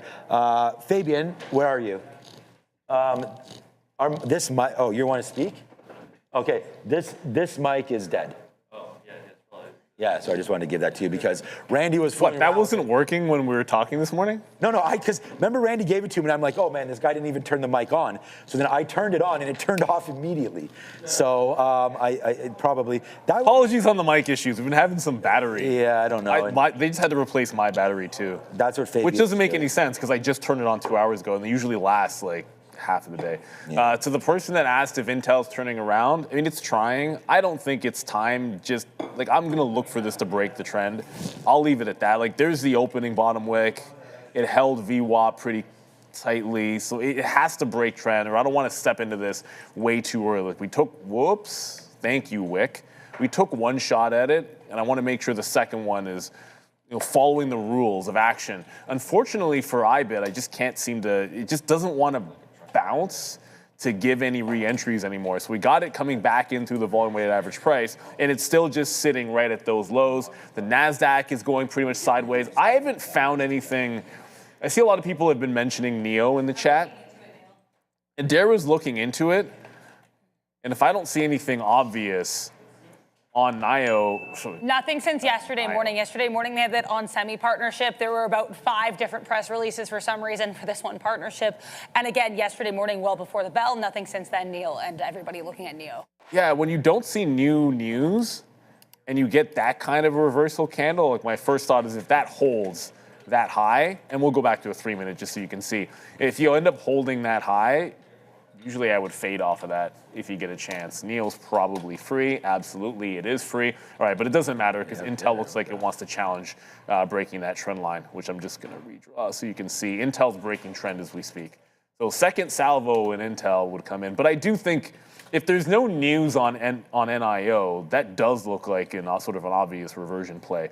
As we're going to go to the desk to Sia. Oh, sorry, no, we're going to go to the screen with Sia. Yes. Thank you. Yesterday, I was just working out in my gym, and I looked at this water filtration system that had the company Zern LK written on it.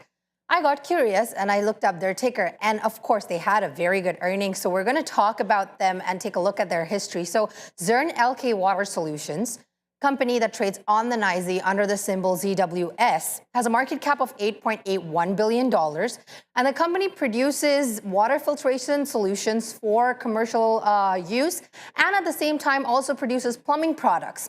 So this company had a revenue of $433 million with a free cash flow of $43 million. The company had its all-time highs yesterday, where it was trading around the $52.80 region. Now, it did see a bit of a hit during the year 2020 due to high inflation, and 2022.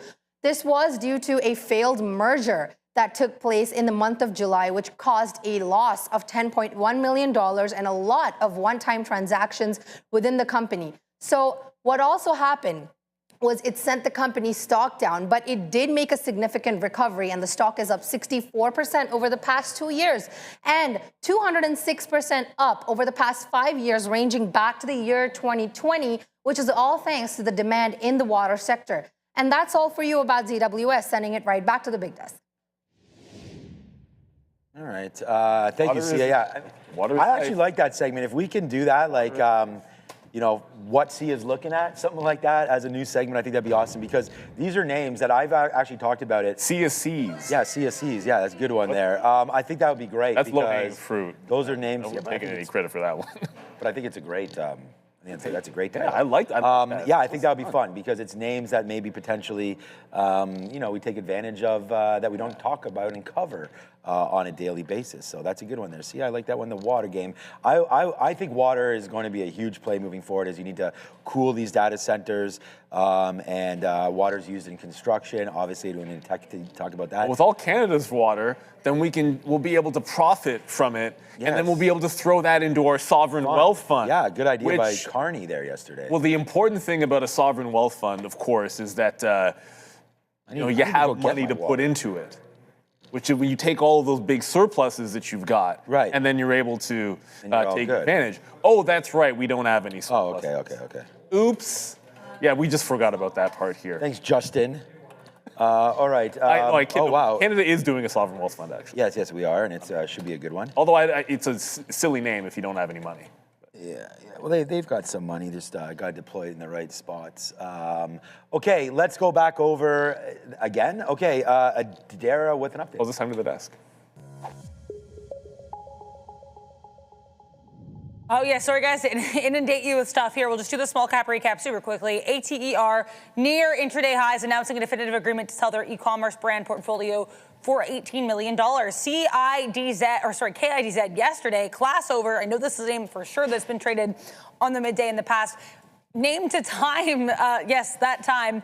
They're America's top ed tech companies of 2026. Last but not least, BIYA. This one near intraday highs, announcing that they're going to be doing a digital strategy or digital asset treasury strategy. This is passed through the first round of public voting, and they've selected Binance Coin as this treasury, I guess, for this. So either way, BIYA trying to start a Binance Coin treasury asset strategy. If I get more info, I'll let you know. Back to you. But there already, because there already is Binance Coin, so we're trying to get another one of those treasuries going over. Well, those are also, they're also safe. They're what? They're also safe that it just makes so much sense, right? all these treasury I mean, look plays. at BMNR. Yeah, so I mean, I still think there's some love for Ethereum. I mean, you're still in that short of IBIT. We'll see what winds up happening. We have Google coming out. Crypto's not doing We can look very at some well crypto. today. It's the only thing Not that's really. happening is we're holding 76,000. We're at 76,000 last time I talked. We're at 76,000 almost exactly right in here. If that breaks down, I think 75 is going to be in play. 74 is a more key price level for Bitcoin. Adara?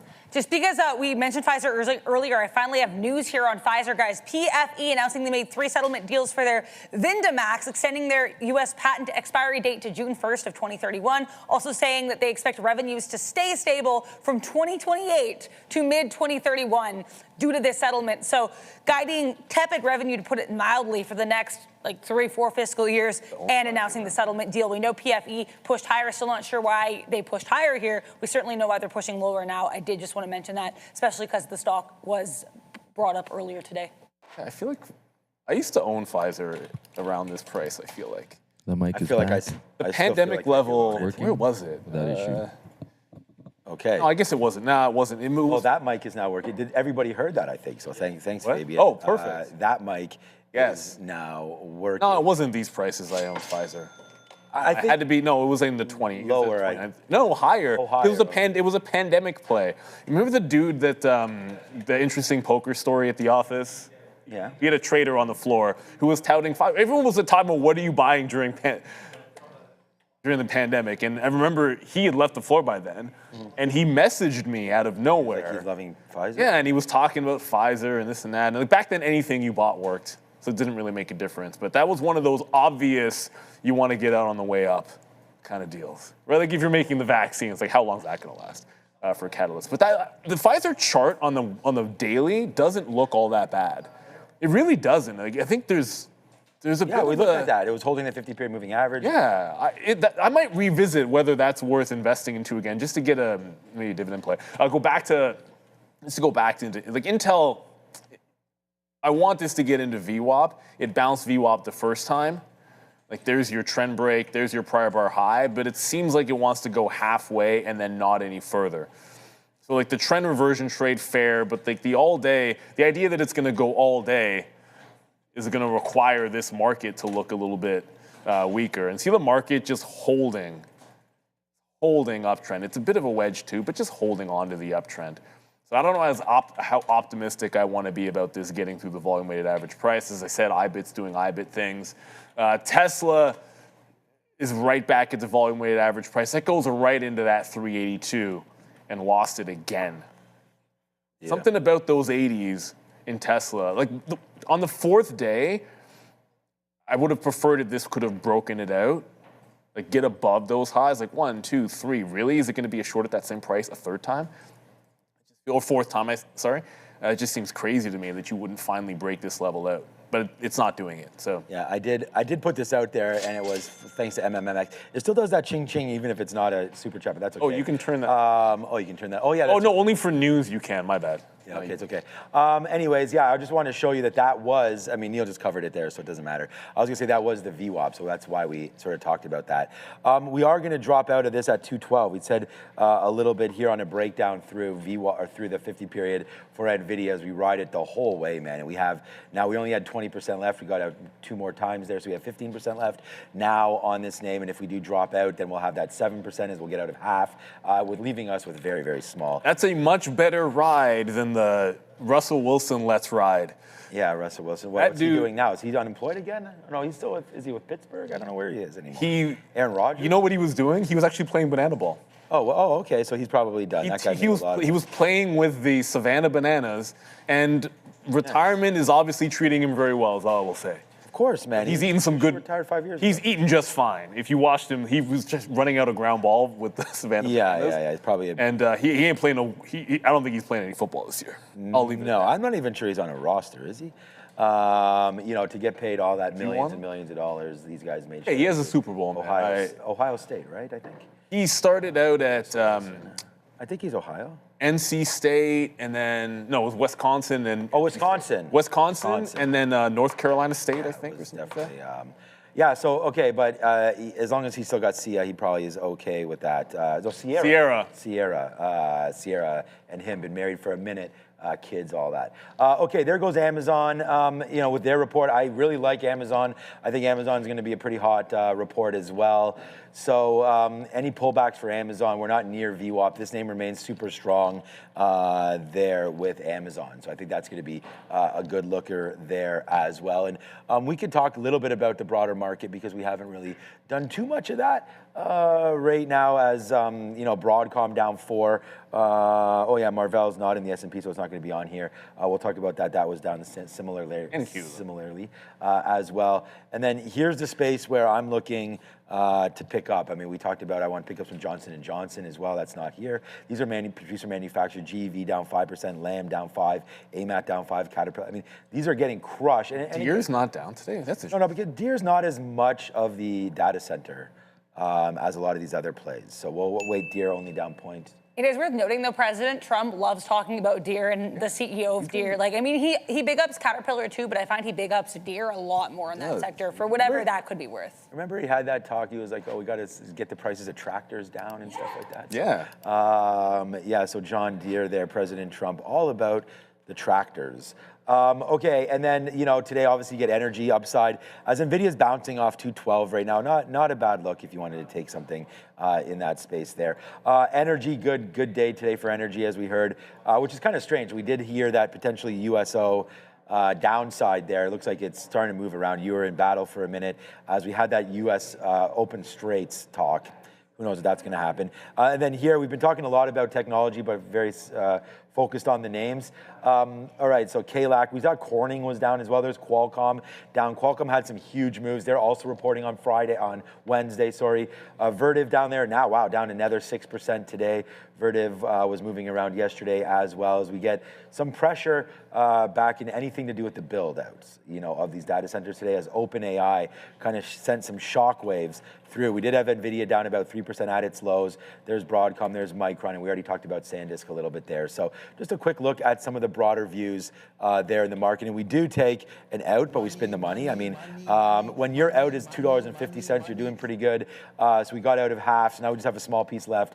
They're 10% left actually now. I must have not done the right math. 10% left of NVIDIA there as we make our way, hopefully, back up to 213 and change as we hold out for NVDA, the only trade that I've had on.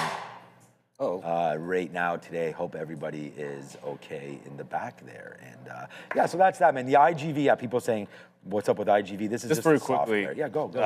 Intel's bouncing off of VWAP. So the reversion only gets to VWAP. If it falls through all the way to the low, then I get back into green on it, but it's just not quite. And it's too strong. Down 2.5 points is a bit deceiving because from the open, it's actually up $3.50 if you go from bottom to top. So holding on to VWAP, I'll wait for a retest of the high, or if it fails under VWAP and I can get some kind of a continuation trade later that looks oddly enough like yesterday, like trend up. Like when it came to VWAP here, it just broke right through. I don't like the fact that it bounced, which is different from yesterday. But if it does a similar thing, make a new fresh low, pop back in, then we can try to reload that. IBIT's still looking relatively weak. And Oracle, oddly enough, that's incredibly strong. Like we see that pullback, like see how far you came back over there on Intel, and then you're unable to even get close to the volume weighted average price on Oracle. So Oracle looking entirely too strong to be some kind of a reversion play. Gonna have to look somewhere else. Micron, yuck. At low of day on Micron, and the memory chip names clearly are a heck of a lot weaker, so that's not going to be much of a VWAP. You can't short it at VWAP if it's at the low of the day, unfortunately. So got to look somewhere else if I'm going to play this to the sell side for re-entry that isn't Intel. And one of the first things that came to my mind, load, is SMCI. And it is absolutely hugging the volume weighted average price. Like the market rolls over and this has this tight of a range, it gives me a continuation play off of VWAP very simply. Like it breaks VWAP down, just like an easy short where you're risking a couple of pennies. As I just realized, we do have it free. There was a day last week. SMCI, yes. Yeah, you were gone. There was a couple of days that we had to pay for locates on SMCI, but they're free today. Okay, good. I have, yeah, that's the other thing, man. Get prepared, right? Because you don't want to like punch short and then right when the moment is there, you don't have the shares. Or when it's SSR. Definitely check that out for sure. Right now, okay, I have another trade idea. I mean, I'm gonna wait. I'm waiting now at 260.80 for Amazon. If Amazon can pump back up just a little bit there. Just came back in. I mean, this level looks pretty decent to me right here for potential short into 261. And like, you know, if we had, you know, again, you can't, we talked about Amazon and I didn't really zoom it out. We just sort of got talking about it there. But I like this level now of 261. I wish I would have looked at it. So we're gonna try it one more time. Sometimes when it comes back up and retests, it's not the greatest, but we'll wait. Hopefully Amazon does give us that opportunity. And quick outs, right? It'd be 50 cents worth of an out. So if we get short at 80, we'll get out at 20 or so. If it does break higher, that's the day high. So we're not gonna let it go too much past that. I mean, sometimes when you run that high, that's 261, we'll just give it, like I said, 15 cents or so. And we'll see if that one wants to continue to go up. So a little bit of a push up there for Amazon would be real nice. Tesla, TSLL, we looked at that yesterday. Shout out to Joe over there. We looked at Tesla as well, but whoa, man, I didn't, damn it, sorry about that. I didn't get that in time. But yeah, right there, TSLL just dancing around VWAP. So there's gonna be an interesting push here if we do hold it. I think we can get back upside, but this is what we're looking for is the hold of VWAP. If VWAP is not that magical, we've done many videos on this. It's not like, oh my God, you buy everything at VWAP or sell it at VWAP. It's a look and it's no surprise that we're kind of dancing around there. And if this market continues to lose bid, which it looks like it's trying to do, then I would actually use these tops right here as my stop on a short, 1230 or so. So if you go over to Tesla proper, then you would use that same sort of a level. As you can see, actually, wait a second, TSLL is, okay, it's still under VWAP, but this is a little bit more dramatic. So right into there, 378.50 basically would be the top. I would just bump it up here into 379. So if you're looking short Tesla now, could be the chance, and then use 379 as an off, as a place to bid out if it does start to break through that. But I'm not sure Tesla's the short because again, you're down 1% in the NASDAQ and Tesla's up versus that. So we can wait on this trade, see if it does wind up working out. PayPal had that news about Stripe, I guess, getting sort of wrapped up with them a little bit. PayPal sent to the moon a bit, 50-50, now coming back in. Good little call out there on this gathering there. Neil talked about that, 45 bucks. We'll see if that breakout remains strong and holds. And then Palantir was, I'm gonna go get a little bit of water after this. Look, man, we called 143 short. That was good, but it does break through. So that would have been a problem. We would have lost on that. But then it comes back in and retests it. Probably should have looked at it right there, giving ourselves an out of like 40 cents or so. But there goes Palantir. Potential breakthrough. Like if this starts to come back in, I am looking for maybe a breakout of 141. Breakdown it would be in this situation. Lower on Palantir. I don't like all that Anthropic talk. I think Palantir, the days of easy money is gone for this name. So we've gotten lighter on this position and actually debating maybe getting some out now. I just like the story better for ARM right now and some of these other names. So if we can come back in. I love the ARM making their own chips and expanding because for a long time they sit on their laurels because every single handheld device needs to use their technology. And it's like, okay, well, that's great. But where's the growth going to? Because it was expensive, but like, where was the growth going to come from? And I think they've got a new avenue for growth. That's cell phones are only getting more and more like viable for many. I mean, you can get a pretty high-end cell phone for not that much money. So as we start to advance into not the third world, but as more and more people start to have an iPhone base or a Galaxy or a Pixel, even 4 generations ago or something is still really high quality. So and we're just going to be using more bandwidth. It seems like everything is streaming now, or Apple Music or Wi-Fi seems to be everywhere. Like we talked about in the planes, at all the airports. Starlink is. But Baba. Changing a lot. Oh, Bada Bing Netflix. Okay, Bart. No, Baba Bing. Baba Bing. I'm going to be back and get some water. Bart just said Baba Bing. That's an interesting one. Baba Bing Netflix. That's taking 2 names together. Now we'll look at Netflix in a quick second. Just wanted to throw over to that SMCI. It's failing VWAP, but it's also technically an all morning like wedge breakdown. So it's putting lower highs, which I don't care too much about, and then higher lows. Well, that's broken. So I want to look to play that break into the low of the day. I really wanted to pick some up, or I guess sell some at VWAP. I didn't get it, so I just took half on the breakdown underneath the even, and then I'll leave the other half here just above, and then the out is the prior bar high, like this clear resistance high.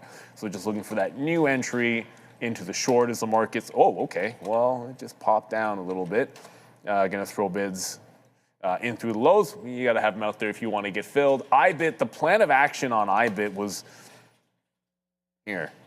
Like, see this trend? I was kind of thinking it was about to press into the high. I got the SMCI trade, but I was looking to add to this on the trend line and then just give it a tighter stop. I was gonna give it to here at the time. Now I gotta give it to about 40, they call it 43.05. So gonna look to add to this on trend, if I can, and then play, because there's a huge gap to fill on IBIT. Because if this short's gonna play down, you could be at 42.5 and test that 75,000 level here on Bitcoin. So just trying to be patient with it, see if I can get the add on trend. So a couple of shorts as the NASDAQ starting to come in, and it took some time. Like the shorts, they didn't look very good. This should be at the low of the day, not above or beneath it. It took some time for it to come in. I just want to get in front of 26.7 instead of on the other side here on SMCI. So a couple of things starting to work into the downside. I did hop out of that Intel trade. And yeah, well, the other shorts are going to hopefully have to make up for the initial bounce off VWAP, but that's pretty standard for myself if it's going ham, where I'll play the trend. If it bounces off VWAP, I get out, and then I look for that re-entry somewhere along these lines. If it starts to trend down, then I just short the first available pop. And the good thing about if you have a bias is you can generally find the next trade with maybe it's a better setup or a better risk to reward, which SMCI just presented for me. In theory, could have gone back into Intel, and either one of them is going to go to the downside. The market is still red. Like, as much as we bounced, we never really did better than 1% or 0.9, 0.95 or something like that on the NASDAQ, but now it's starting to lose a bit here as it heads lower. And then you looked over, like Apple, it's the weirdest thing. It was like right when Apple was finally getting going, that's when the market decided to give it up. Man, again, the only new trade was getting into SMCI. Tesla's getting interesting down here. Why? Where's that? 375. Just because it's a 375 number, I kind of like bouncing off of key levels. That's where the 200 period moving average is as well. I think we can take a little bit of a shot here on Tesla. We'll bid some, okay, there we go. We'll bid some 85s. We just have a quarter of a unit right now. If it comes in into 375, I think that's a decent spot. Dropping, okay, here, if it comes in, hilarious right now. As it does come in, we wanted to buy some 375s, so we'll buy a little bit more down there. I'm gonna use my target as 374 out, so right into there, this breakdown through, you know, again, we don't have that. I mean, we have an 8-ball here. It's not a crystal ball. It's not really even working that well anymore. 37, oops, I don't want to put the wrong price. 373.99. Let's go 89. Oh, it doesn't really matter if it breaks it, it breaks it. Let's go 94. All right, so random. We'll just pick that right now. We have half a unit. Oh, we have actually just a third of a unit. We didn't buy that much down there at 375. Let's give this a little bit of a chance to see what it wants to do, especially if it does break back down below. Here, I'll take this opportunity now to get a little bit more. Below 375, this is gonna be $1. So right now our price is 375.40s. I will take a little bit more on a break back down into 374.75, and then that'll be it. We'll just wait on this move. So Jamie Dimon talking about credit right now. That's never going to be a good sign.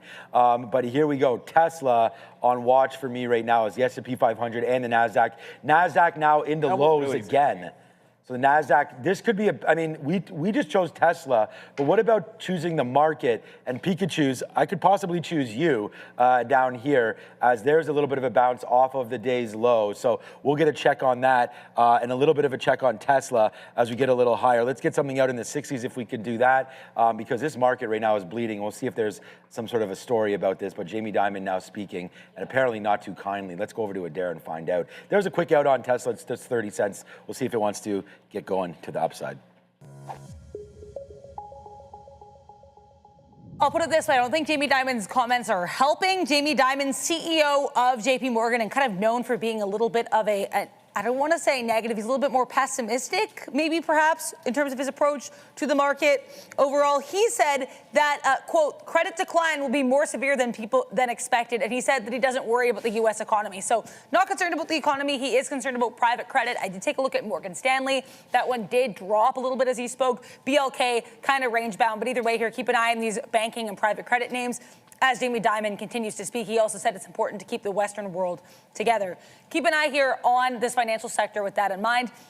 Honestly, not a lot of synchronicity within the sector. You have some strength in BRKB, Visa, MasterCard, but then you've got the likes of Robinhood trading lower by 3% today ahead of its earnings report. Producer manufacturing weak across the board. We've got more than 5% declines in LRCX, AMAT, and GEV.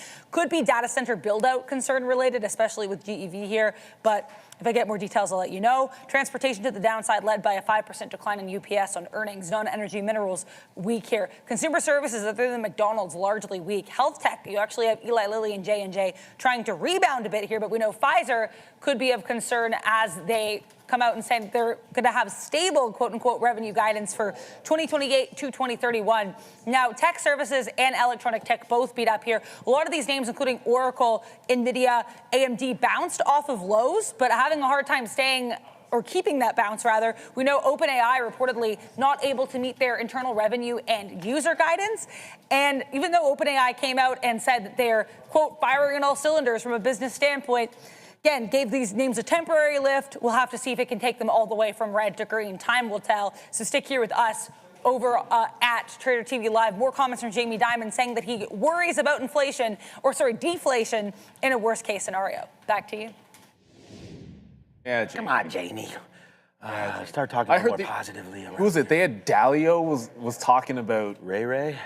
Yeah, well, hey, it is what it is. I had to run some errands. I had a couple appointments, and I'm in the car. So I'm listening to CNBC in the car. And I think that it was right when they had Dalio on, and he was saying, "Oh, we're already having stagflation." I think it was him. I'm like, huh? He was on yesterday. That sounds about right. Okay, yeah, it was Dalio then. And he's like, stagflation. I'm like, really? Okay, well, could you be more pessimistic, my friend? Apparently not. I think that's a bit much. I don't know that you're necessarily there yet. Dimon's been negative for a while. In terms of his tone, I feel like the last year, it's been all doom and gloom, and the market's been just fine without it. The economy and the market are two different things. We did bounce off of, like the NASDAQ bounced. Trying to.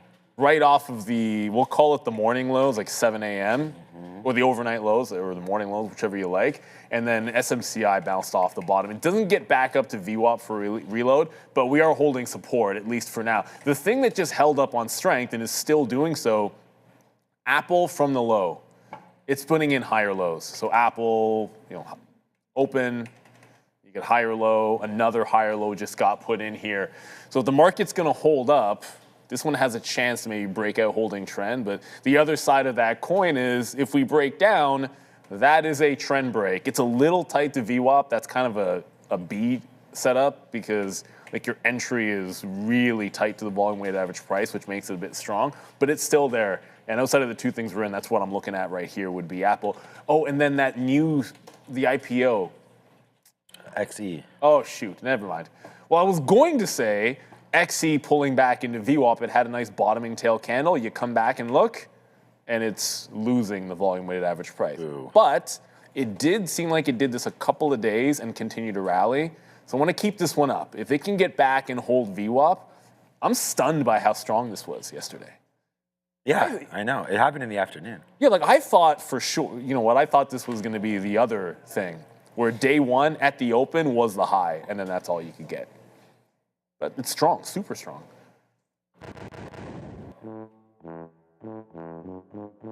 Long 375 here. Let's see if Tesla can hold. I mean, I don't feel like I picked the right one, man. I mean, Tesla, we're trying to catch that falling knife. It's not. I don't really. Look, it's good, man. I mean, we told you we were going to take. Okay. Well, now it's better than good. Now we've got $1 and it rips up higher. We're at the highest spot we've been at all day now, net-wise. We only put on 2 trades today, man. The Tesla long and the NVIDIA long, and they're both trying to print right now. There goes Tesla. And again, we started it really small. We talked about only having a quarter of a unit. We bought more at 75 flats. I think it was quarters, something like that. And then there, we said that we were going to wait for a dip buy if it does break through 375. as we watched out. We were nervous about VWAP there. Now we hope that it can come back up to VWAP. I'm actually out of half already, and I'm going to take a little bit more right now at 7. I just offered 73s. Hopefully it comes up. We might miss that as well. There for Tesla. See if we can get in there. Oh, 70s. Oh, got missed there. Did we get out? No, we did not. And then we're waiting at 70s again. Give me 73s. Give me 73s. There it is. Okay, so out a little bit there. I do have another offer at OK. That was a nice move there as we got out and it just dropped back in. My next offer for Tesla, actually, I don't have one, so we got to think about that. The 25 period moving average, 376.50. I mean, that's $1 from now. So we'll just sit on this trade and see what it wants to do. We told you we're taking roughly, well, you saw me put the stop in, a 374 break. So right now, you know, letting this try to mature up a little bit, but to what we had talked about there, we did have a bounce off of the lows of the NASDAQ, as Neil mentioned, but yeah, it's not holding right now as we continue to go back there to the upside. So Sharif is back in the building, 10:45 right now. Just a couple more minutes. Here, let's look at USO right now. Jamie Dimon's throwing like just a lot of water, cold, on this market. So USO, even though the NASDAQ's dropping down right now, USO is not doing anything. So this is going to be more of a macro story about the United States right now. As yeah, I saw Ram. I said hi to her. When's the last time you saw her? Was she not last week? Okay, good. Last week, yeah, I wasn't here, so I wasn't sure, but said hi to her. So it's nice to have Ramin back here right now. All right, so NVIDIA, we're still long NVIDIA. I mean, we did not reload it there. We'll see if that one wants to continue to work out. But yeah, it's just for me, it's going to be Tesla on my mind right now. I'll put another offer here at 16, get that out. And there's a drop back through again. So we're getting lighter and lighter on this position. But remember, our stop is $1 from here. So this could get stopped out as Tesla weak. Oh, what I said about picking the wrong one, look at Google, right? Go to a strong name. Apple's still strong. And Apple, yeah, like any of these names, like there's the fall in on that move. It had no problem going right back up to the highs. As we sit here on Tesla, like hoping that this thing can bounce, definitely showing us the way there. Google still up on the day and holding out on that bid, and we were moments away from getting that Amazon short. As well, and then boom, it dropped in. So I'm going to cancel all my Amazon. We only have 10 more minutes until I'm out of here, but we'll still watch out for Tesla. We'll watch out for NVIDIA, but Tesla's making new lows right now, just taking down 374.50. We're not going to average in, man. 50 more cents on this one, and we drop out of Tesla. Well, the weird thing is I might get trailed out of IBIT here. It's really it already made one bottom. We're beneath 76,000, but that might not matter. Look, from when we got in, it held VWAP, it's held a trend, and if you break 43, then that's going to be a trail out. I was looking at Apple as it continues to hold pretty well on that trend. It's not really, like it's not going crazy. Whoops, I drew that poorly. Anyways, it's not really going crazy to the upside, but the fact that you're potentially breaking out, like my thought was, hey, the market breaks the lows, Apple breaks the trend, but it's not an A because you're so far from VWAP. That's not true anymore because Apple's at it's not the morning high, but let's call it the local high here, 271.7. Like the morning highs are like 73. So that was just one wick right at 9:30. But now if it were to break the trend, it would be far enough from VWAP. But until it does, I don't think you want to stand in. It's not a freight train, but you don't want to stand in front of it. It's one of the strongest ones out there. Oh, that's right, I have that button now. I forgot that if I say train, Fabian got on that one pretty quick. We got a few new things out there. I got that. I finally got the lunch key because every single time you were gone, I'm like, okay, we're going to do it once for lunch. And then I didn't have, the button was on your It was salmon yesterday and it was delicious, by the way. So. Oh, you got the salmon again? Yeah. Oh, you know what? I'm glad it didn't go to waste. Yeah, exactly. I thought the whole point of booking the day off was that then the lunch wouldn't come in, so it's not wasted. But you would think that's the way it should work. And again, this move down, Jamie Dimon says the credit downturn will be worse than people think. So that cannot be good for my guy over here. You don't want SoFi that's loaning out money.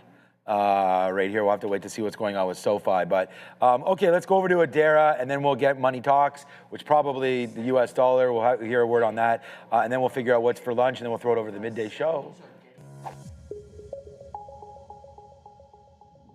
Yeah, that comment that we got here from Jamie Dimon, I think that was one of the earlier comments he made in this speech, came in around 10:38, 10:39 a.m. More recently here in his comments, he's talking about concerns with Europe and how the U.S. has to help Europe. Take a look here, though, at the U.S. dollar to get back to the point of what we're trying to talk about right now with this segment.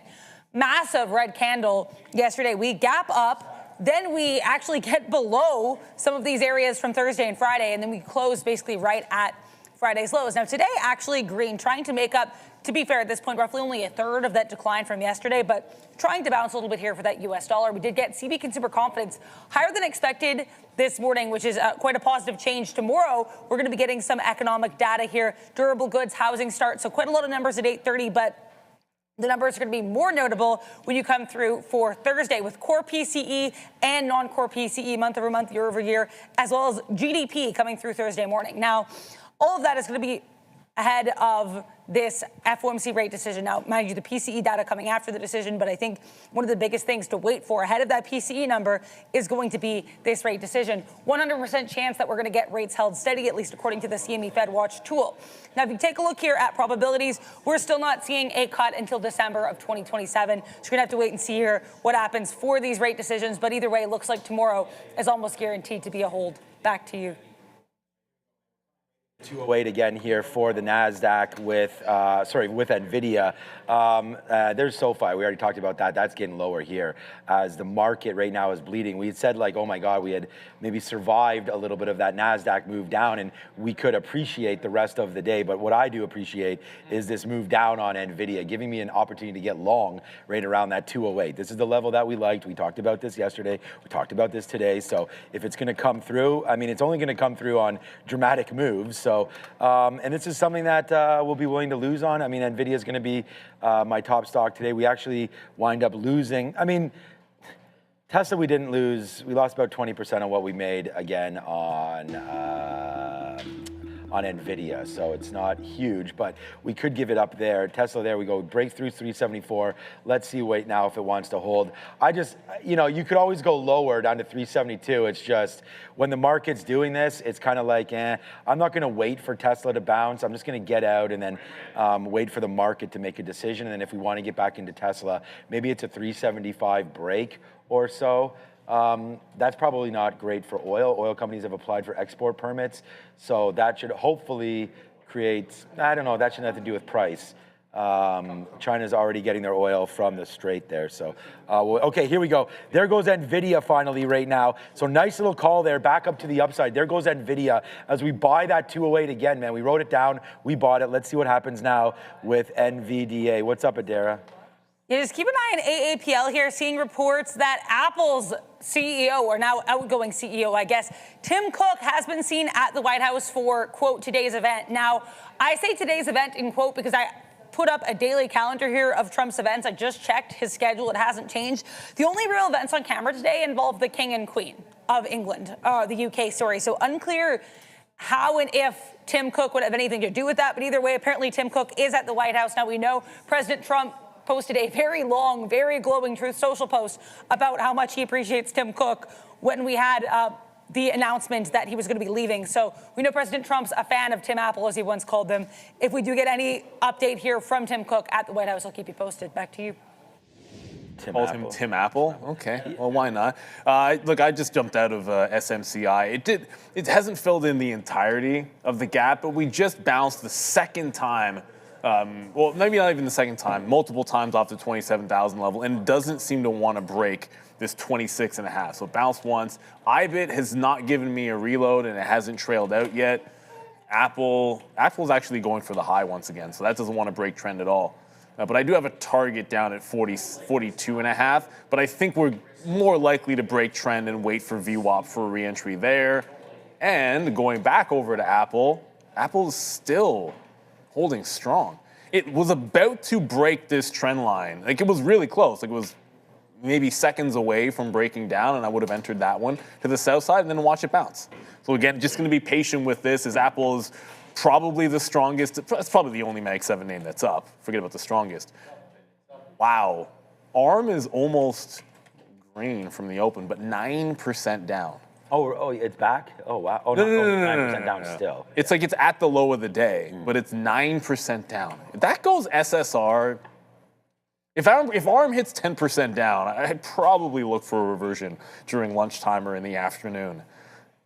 It's so nasty. Like, it's already done. It did, what, 13% or something like that yesterday? And then if it goes 10, it would have to break this 195 again and still have support at 92. Like, it's in the target range where you'd look for a bounce between 92 and 95. So this one will be on the radar during lunchtime. And then, of course, that XE stock with only 5 minutes to go. Just to give you an idea what I'm looking at. It's going to be Apple if it breaks the trend down. XE's still holding VWAP, so there's a chance this could break higher, and then just look for momentum play back into the high. Come on in. This would be insane if this broke out that top, double top at 37. So I just also trailed out of iBit, as that one broke the trend back into the upside there. So if it gets to VWAP, I could re-enter into the short in iBit. But it's that, Apple, XE, those are the three things that are on watch for myself in the next, well, during lunch. Yeah, NVIDIA's working, so we got another one going on there. It finally breaks through that 209. We buy the 208s again, man, long at 208.50. But we don't want to run out of too much time. We got to figure out what's for lunch. Okay, so yesterday, you know, salmon's been under the Canadian flag. It's been under the U.S. flag. It's been under many flags. Today is the U.S. flag for lunch, so that's pretty good.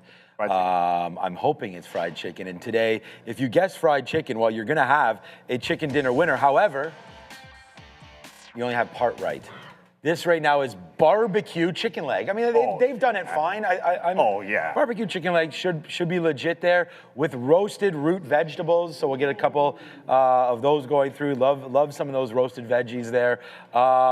With herbed potato, okay, so I thought that was kind of a root vegetable there. And then mixed green salad. So it looks like chicken with a couple of veggies and some side potato with a nice green salad. That's what's for lunch. That's pretty good, right? You'll take chicken more times than not, so we'll take that there. Barbecue chicken. We just talked about how nice the weather's starting to turn across, you know, right here, the eastern if it's still raining, anyways.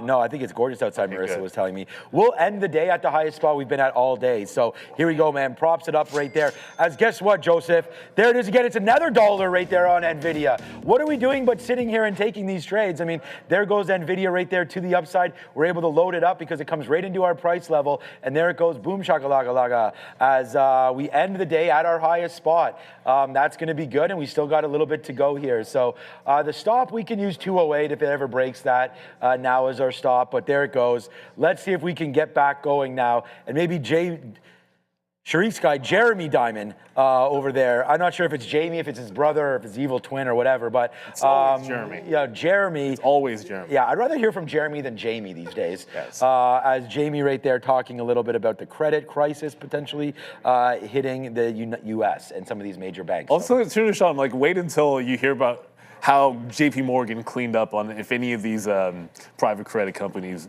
go under. JP Morgan going to be picking up all of that slack because that's how they roll. I know it sucks, but the big boys don't lose.